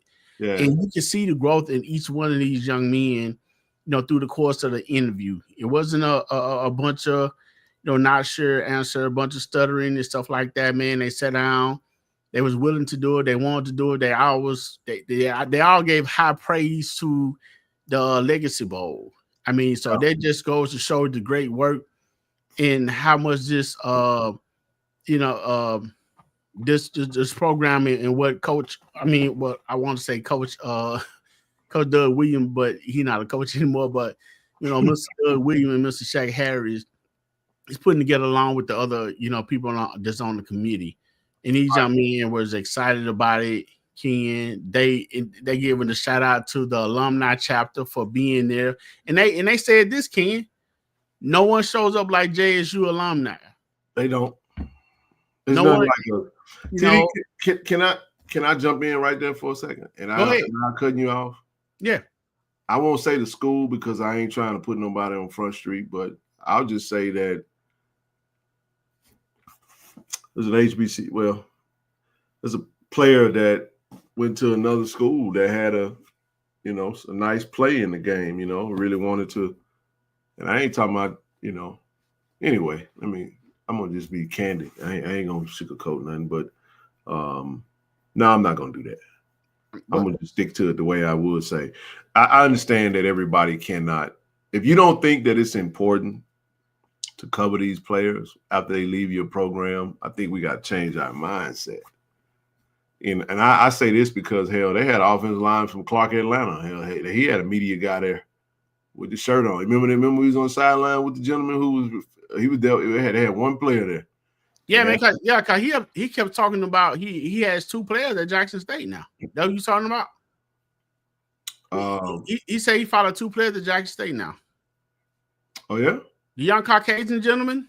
Yeah, the one that had the camera that was working for. Okay, now I didn't talk to him. You remember those two players I asked you about? Like he said, one of them from Langston. Remember I asked you about that? We were standing on in the north. Yeah, I remember. Yeah. But no, but what I wanted to say is that I got an inbox was asking, hey man, is there any way you got any clips of me? You got a player, man, that had a great moment in the game, and they like. I'm talking about a Division I program. I ain't talking about no D2. We gonna. I'm gonna make this. I'm gonna make this plain for you. Make it plain. But I understand, but Clark Atlanta's a D2. They had plenty of D2 programs that was there with media representation that had somebody there to cover them. But you shouldn't have. It shouldn't be a situation where you have players in there that and they don't and now granted we come deep, but still send somebody. I think the landscape is changing, Ken, because it been in existence for 4 years. I know we've been down there three, yeah. And each year, the crowd get bigger. And actually, Ken, I'm gonna say this. This was the best game that I attended. It was the best football game. It was, man. It was, man. Speaking of the game, it was a 17-14 game. Team Robinson wins. Now it's tied 2-2. Hell, next year ought to be even more competitive. Especially, we got a lot of talent on this roster. We could very well see another 7 or 8 players from Jackson State down there on Team Robinson. We win a natty again. Coach TC might be down there again. I don't know how they do the rotation or not, but I'm just saying. And also shout out to the Richardson family. I got a chance to meet Mr. Richardson. We all did. Daniel Richardson won offensive MVP. EA gonna pop up in the chat at some point. Alabama State defensive lineman Traquan Thomas won defensive MVP. Man, he was a sack machine. And both of them well deserved. Very much so. Absolutely. And now, let me say this too, now, Ken. Let's not take nothing away from Draylon Ellis, but Draylon Ellis because he was on the losing team. I gotta say, man, listen. Put him on the winning team. He MVP. Hey, man. Hey, Blue, where you at out there, man? Listen, man. Jalen Evans looked good. He did. He looked good, man. He looked good. I like that kid, man. I said, ooh, hey, he almost let him down the field, man. If that ball didn't pop up and we get that turnover, shout out to Scarborough from Alabama State. Look, Alabama State had some ballers over there, man. They had a damn good defense too, man. Loaded with talent. Rico Dozier, Scarborough, Burgess, Traquan Thomas. My goodness gracious alive, that team has some talent. And then you had the young brother that just transferred to Georgia from Alabama State. So Cunningham was there. So Cunningham, Rico Dozier, Scarborough, Burgess. Then you had I forget the name of the young brother that transferred to Georgia. Just that quick. His name slipped my mind right now. That gummit. Oh my goodness. But they had Keenan Isaac, what's his name? Last name, Mike Vickers. They Bubba. I mean, the list goes on and on. We just got Kanye, Adrian Maddox. That's who it is. Maddox gone, and Maddox transferred to Georgia. Dang, I just realized that's who that was, Blue. Oh my goodness. So Adrian Maddox was the true freshman kid that was the star, man. Like, remember the cat that was playing for Alabama State? He was a freshman. He had got a few interceptions, and damn, he transferred. He transferred to Bama, but he wound up flipping over to Georgia, bro. Go show you the kind of talent they had. They just couldn't get a quarterback. Right. I didn't even see Blue down there. But I tell you what, man. Blue left Friday. You came in on Saturday, yeah. I tell you what, man. If you didn't go to the Legacy Bowl this year, you might want to make plans to go next year. And I'm gonna tell you something else, Ken. And I really don't go this route a lot. This goes to show you too. A lot of times, the impact that having a JSU around. You know what I'm saying?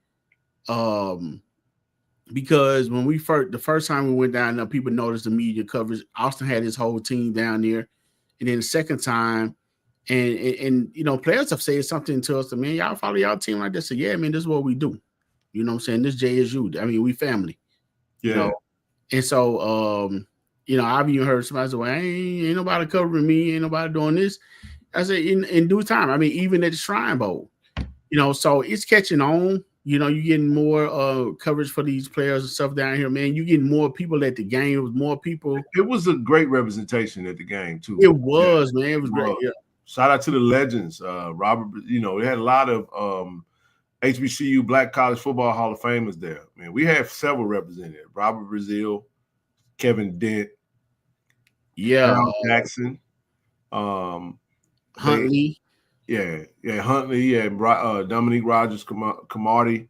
Yeah, he getting inducted this year. Jay Walker. With Jay Walker and man, that was cool, man. A lot of media down there, a lot of press, and it's getting better. It's getting better. I'm not here to be critical of anyone. I'm just here to just say we just got to make one thing that the uniforms look great. You know what I'm saying? I thought they always look well.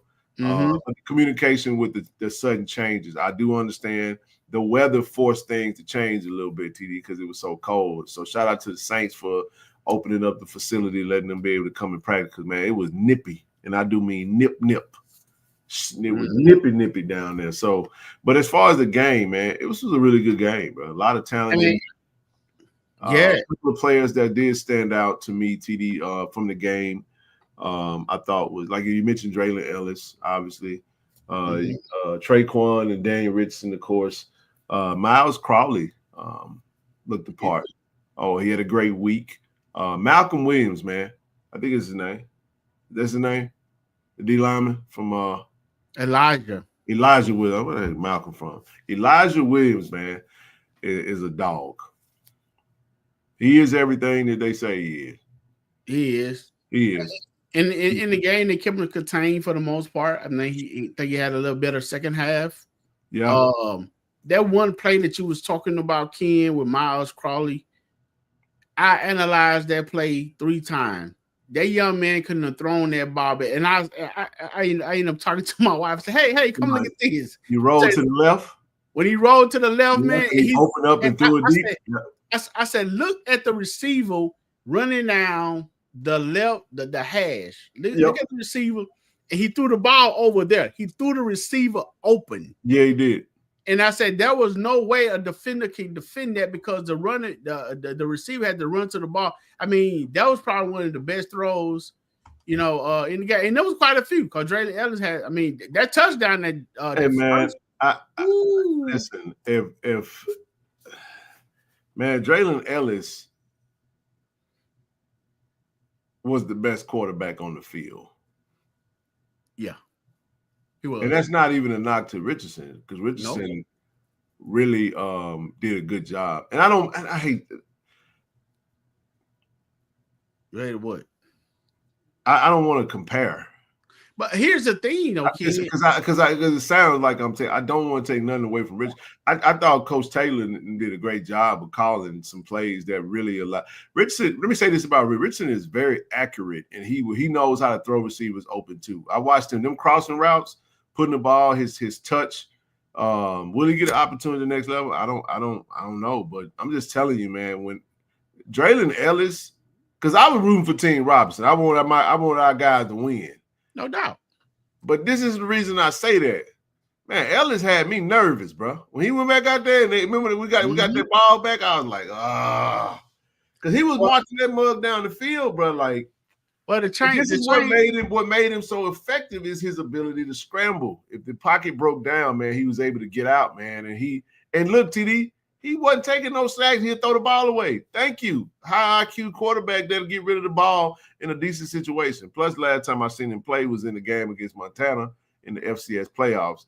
And I thought he did pretty good in that game. And he didn't mind running those 5 or 6 yards, 10 yards and getting down. He is not as big. Now, Blue, I'm glad you said that. OMG. My gosh, he weighs smaller than I thought. I went on the field. I was like, holy shit, he's short. I didn't know he was that short. Why did I think Draylen Ellis was like 6'3", 6'4"? Let me say this. I didn't know that Draylen Ellis was that short, and I didn't know that Miles Crawley was that damn big. I knew Miles was a tall cat, man, but I saw Miles and said, damn, Miles Crawley big, man. That's a big dude, bro. Yeah, he's 6'5". I mean, it was good. It was good. That was a good football game, bro. I really enjoyed that from the kickoff to the end. I mean, it had some intensity to it, definitely toward the end. And I think one of the changes, and then shout out to K1, man. He missed the interception. Probably would have been a pick six. I think he judged it a little bit too late, Ken. If he had stepped in front of that man a step earlier, K1 would have had him. It just kind of bounced. Well, actually, the contact from the receiver, they both got there at the same time. And you know how it hits you and you kind of get jarred at the same time and it popped up. And then the receiver that knocked it up was the one that caught the ball, man. Yeah, he tipped it to himself. Yeah. Tipped it to himself. But it was good. It was a good play by K1. I hate he missed that interception. But I think the change in the game what made it a little tighter than what it should have been, which made it interesting. And luckily, Team Robinson came out on top with that interception toward the end, Ken. Towards the end of the first half. Oh, that was a tough one. Quarterback comes in. So it looked like a miscommunication, TD. Yes. Because the wide receiver was still running down the field. And, hey, man, I got to give it. That cornerback, his best cornerback, man, kid from North Carolina Central, man. He's a dog, bro. I forget his name. Blue, what's the name of the cornerback from North Carolina Central that wore 33? And that I think he wore number 4 in the regular season, didn't he? I think that's what it was. The receiver from and then they said Jones. It is Jones. So yeah, he made a hell of a and look. And Ken, they still score because Draylen Ellis throws the ball to his receiver, Dean, Kalal Dean. And you hate to give up a daggum touchdown right before the half, TD. You hate that. Yeah. I mean, and then it was like probably under a minute when the interception was thrown. So in judges, you were naming all the defensive players for Alabama State that was there. You forgot about Burris. I said Burgess. You did Burgess? Okay. I said Burgess. Tall cornerback, man, rangy.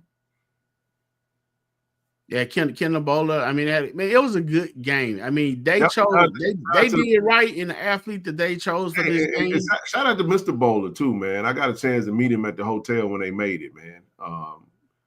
He watched the show. He may be watching tonight. Kendall Bowler's a baller, man. Yeah, good quarterback, man. Good cornerback, bro. He was balling out in practice, man, and he's a good kid, man. And I tell you what, man. It still goes to show with Mr. Mulligan, man, people still game playing for him. I mean, when he in the game, man, the defensive line, they focused on him. They had to take him away. They knew that. They focused on him. There you go, Mr. Bowler. How you doing, man? It was great meeting you, bro. For real, man. I think your son really got a good shot, man, at the next level. For real. I love the interaction with the players, Ken. It wasn't. Yeah. I was at the game last year, and for Team Robinson, it was like a division. It was like this team. Listen, I gotta say this, TD. I love what Coach Taylor said, man. Shout out to my brother over there that allowed me to go into the locker room. And this is when you know your work go before you. He was like, "I'm gonna let you come in there and film this." Coach Taylor and Coach Shade finna do they're going to do their pregame speech for the NFL Network. He said, I'm going to let you in there and to record it. He said, you're going to be the only one I'm going to let in there. I was like, thank you, bro. Like, I didn't ask for it. But he know the work that we do, man. And we've been there. You build those relationships when you go there, and I got a chance to go in there. It wasn't no FAMU versus Jackson State, man, Saturday, bro, this week. It was Team Robinson. It was a team. They were a team, man. And it felt good because even though we compete on the field, man, I want to see all them dudes get a shot, bro. I really do, man. I do. I don't. We talk a lot of smack when it comes. I saw some stuff on the internet. We folks smack talking, and you down talk a player that's from a different school. Man, nobody cared about that, man. It's all HBCU love in that type of setting because you really want to see everybody shine. You want to see everybody get an opportunity. We love for it to be Rob McDaniel, Irv Mulligan get drafted, but here's what we're gonna do, TD. If it's only one or two HBCU players that get drafted, we know Carson Vincent is gonna get drafted from Alabama A&M. I would be absolutely shocked if he don't get drafted. I agree. I would be blown away. I think he's one of the best offensive linemen, and I've seen in quite a while, bro. And the way he manhandles Shamar, hey, look. What's Shamar's last name, man?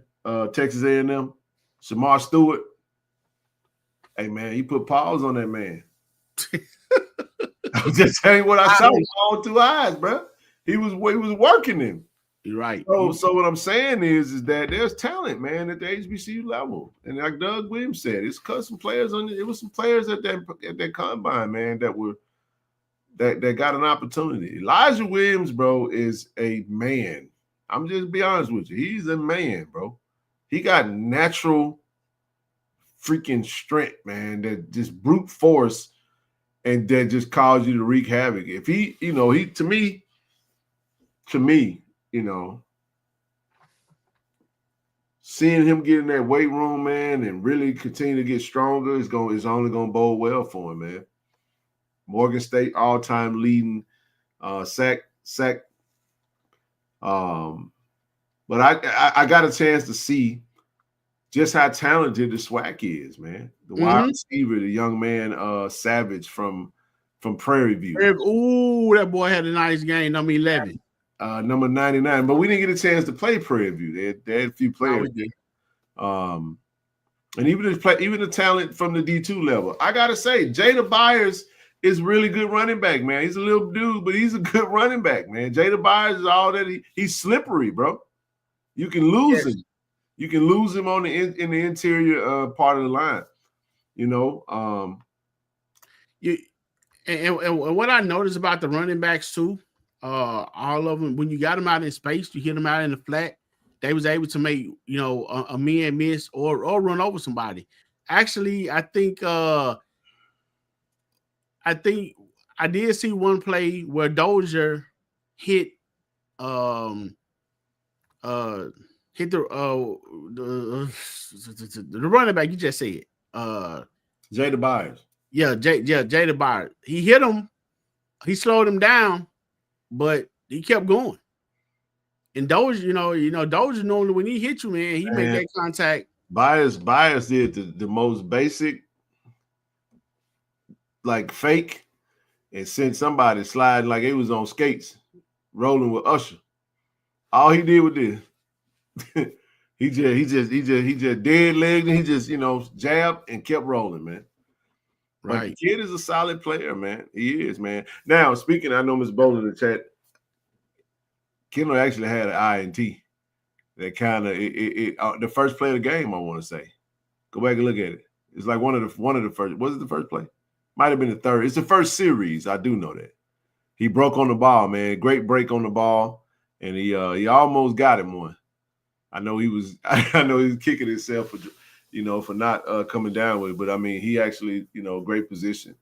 So I like a lot of the players that I saw, man. That I think that Gassett is he can be a special teams return guy. You know what I mean? Speed guy. But I think Bowler is that if FAMU was to continue getting a player on the roster, he might be the best opportunity in my opinion. The O lineman to me is solid, but he's tall. He's not that big to me. You know what I'm saying? He's not tall with weight. He's just tall. And I'm glad you said that. And a bit undersized, seemingly. I mean, again, we hope that they do, but from what I've seen, we'll see how it go. I tell you what, I mean, you said that both offensive line played good. They did, man. Both offensive line played good. I think teams gathered. I think left tackle was a little Tackles got whooped though. Yeah, I mean, the MEAC side. I mean that physicality that everybody talk about. The swagger catching, is catching up. Definitely with that. Has caught up in pass. Yeah. I agree. Has that I can see that, Blue. Give me your 8, Blue. Give me your 8, if you don't mind. Put that. And we about done. You can come on up and say it if you want, man. We finna get ready to. We gonna park it right here at the 2-hour mark. We're not gonna go past that. And let me say this about that, Ken. Just think about it. I think we got double-digit players that have played in the Legacy Bowl that didn't get drafted that made it the league. I mean, you can come out the top with it. Xavier Smith, Isaiah Land. It's some players out there that's on rosters that played in Legacy Bowl that may not got drafted, but they still got their shot. You have to make the best of what you're doing. And let's not forget, man. Let's be real about it. Rob McDaniel had a good game, man. He had a bad down pass. Even if his guy caught the ball, he was there to make the tackle. Yeah, he was. Hey, and I got a chance to meet their agent, man. Shout out to Lady Lib. Really good agent, man. She shared with me his RAS score. For those who don't know what the RAS score looks like, Rob McDaniel's RAS score, I want to say 8.62. RAS is relative athletic score. Just more analytics and data in regards to Rob. He scored in the top 150 within the last 20, 30 years, bro, from an athletic standpoint.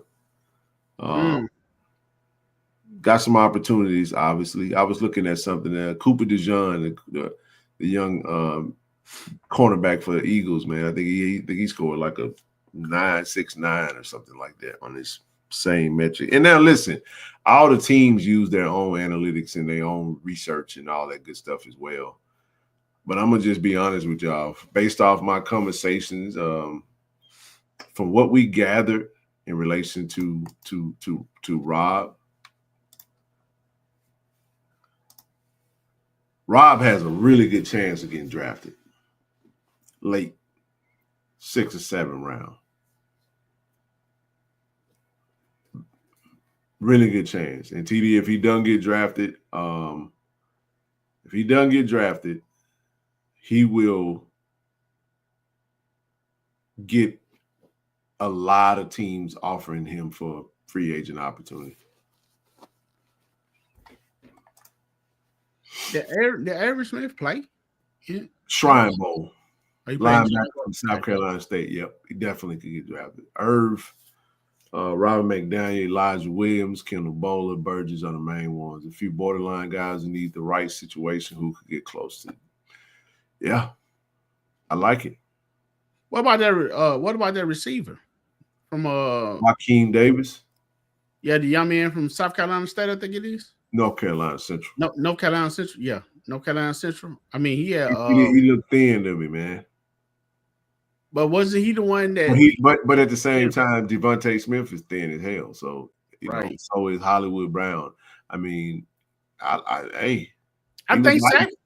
think he could definitely. I could see that Joaquin. Mm-hmm. I could see that. Savage looked good. I mean, and then I think Joaquin was one playing some good special teams. Him and what's the other person? What about Jones, man? North Carolina Central. Got the INT, the DB. Love the size, but we'll see, man. It's gonna be interesting. Each of these teams, they had their pro days. Irv spoke a little bit about that as well. He would get a camp invite, but his combine performance doesn't match his film. Okay, that's fair. Very fair. And the interception that Woody had an interception, the young man from BC, Bethune-Cookman. That was the interception, man. They didn't call it an interception, which worked the team Robinson favor because it was like a 30-yard swing. If you hadn't got the interception, it'd been on like yeah, that's right. Talking on the 1 yard line when he slid over there. That was the interception. That was definitely an INT. Yeah, I mean, yeah, and Ken, let me ask you this, bro. I know we're getting ready to shut it down. We talk about the chemistry and the growth of the HBCU Legacy Bowl, and you almost could see in past the division of the teams. I'm gonna give a credit to the coaches, man. I'm gonna give a credit to Coach Shannon Berry and Coach TC Taylor and their staffs, man, because those gentlemen were coaching as if they was in the Celebration Bowl again, man. For real, bro. I mean, man. Yeah. You know, hoping Kurt.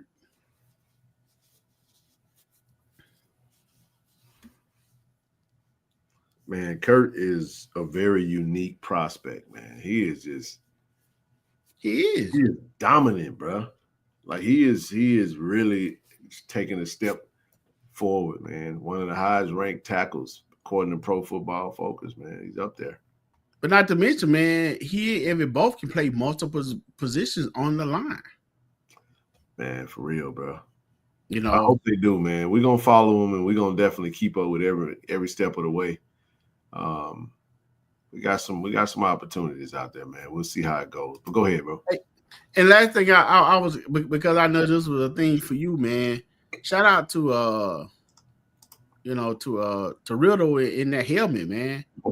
That you said face mask. You said the face mask is already attached. I mean, yeah, Rodell, yeah. I like those helmets, man. I like those a lot, bro. I like them. That's one of my favorite helmets. The one that Rob had on, pretty dope. Now all the players didn't play in that helmet, right? Just a select few of them. Select few. Yeah, man. So again, overall, Ken, I think this was the best one that I attended. I think a lot of those players definitely should get looks. I'm like you. I'll be a little more surprised. Definitely, if someone don't get drafted this year. Well, I know Carson Benson is gonna get drafted. My question is who else? Yeah, who else? Who else? I think in the times that we see right now, man, listen, I'm pro HBCU like a mug, bro. Don't talk now. When the season start, it's F everybody JSU by 40 from a competition standpoint. But after what, but I really enjoyed that, man. It's all about, man. And I hope all those young men that get an opportunity, they cash in on those opportunities, man, and they gonna make the best out of them, man. Whether it's NFL, UFL, or CFL, however it goes, make the best out of it. And we're gonna continue to follow them and root for them, man. We root for them, and we'll go from there, man. And we'll go ahead and give a shout out to the band that was the feature band for this year. Shout out to what you gonna say, man? Shout out to Alcorn, man, for doing the halftime show. Speaking of Alcorn, I had a chance to meet G, man. Good young man. Shout out to G and his big bad Braves, man. But he loved them big bad. Shout out to G, man. Cool fella. Yeah, we did see G out there, man. But I'm a little curious about the Alcorn band, bro. They didn't perform no songs in the stands. Not one.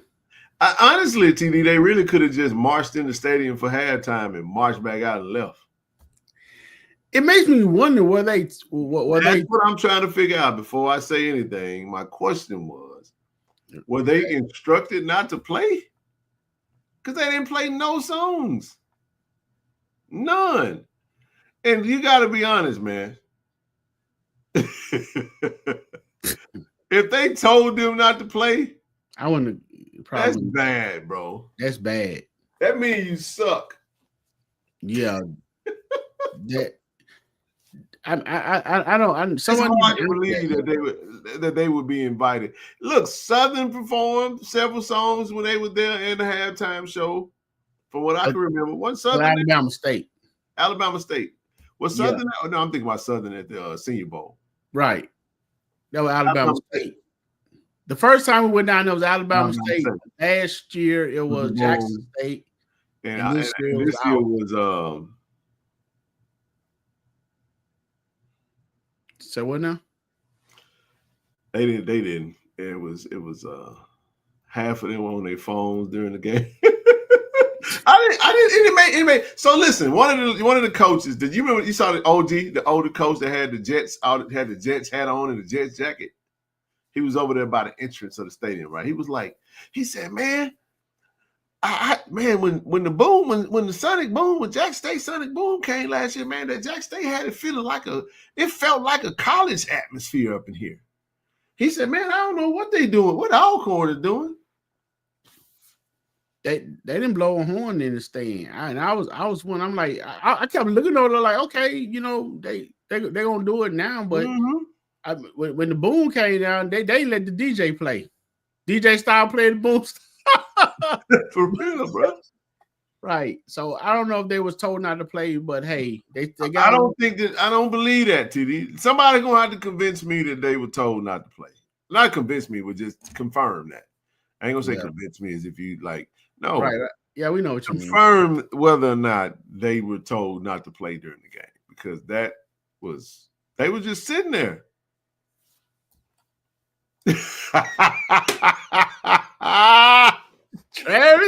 Travis. Lord Travis. Travis. Now that's a good one, bro. That's a good one. Damn. Wow. I was like, they gonna play something? Hey, listen, man. Hey, look. I did post it on the video. I did post the video on the screen, and y'all told me without. Y'all was like, man, we ain't interested in that. They barely looked at that video. I might well just delete it off the channel. I was trying to show them some love, man, just like I did Prairie View when I went to the Shrine Bowl. But it said a DJ with Jay. JB. That's what I'm saying. I can't believe that the DJ was jamming though. He was. He was down there with his son. I guess he was teaching his son how to work them turntables. But seriously.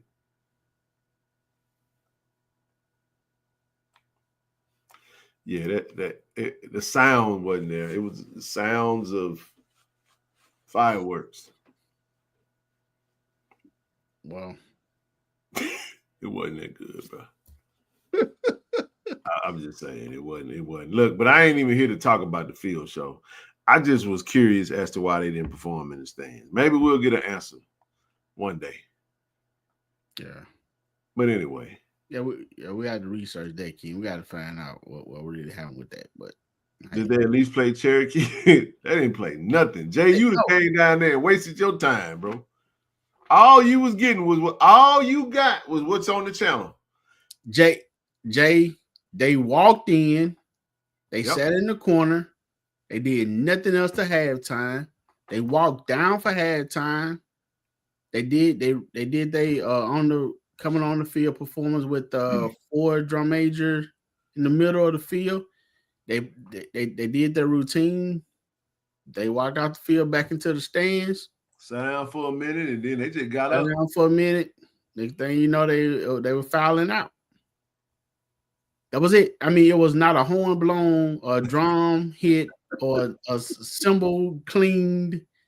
Nothing in the stand, and I don't know if anybody told them not to play or not, man. I mean, I don't know what it was, but we were looking for them to crank it up, man. We was at HBCU Legacy Bowl, man. Let's man, they dynamite. Yeah, they walked in. Yeah, they walked in. I mean, they was in order, they was in line, but they didn't play. They ain't make no noise. They just if you weren't paying no attention, you wouldn't even know they were walking in. I was waiting on the Golden Girls to take over when they walked into the stand, man. They Golden Girl gonna get loose. They got loose on the side over there. Yeah.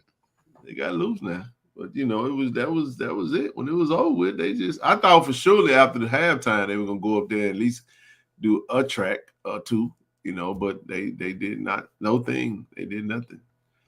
And maybe it was a good thing that they didn't perform. Hell, it maybe would have just been a distraction.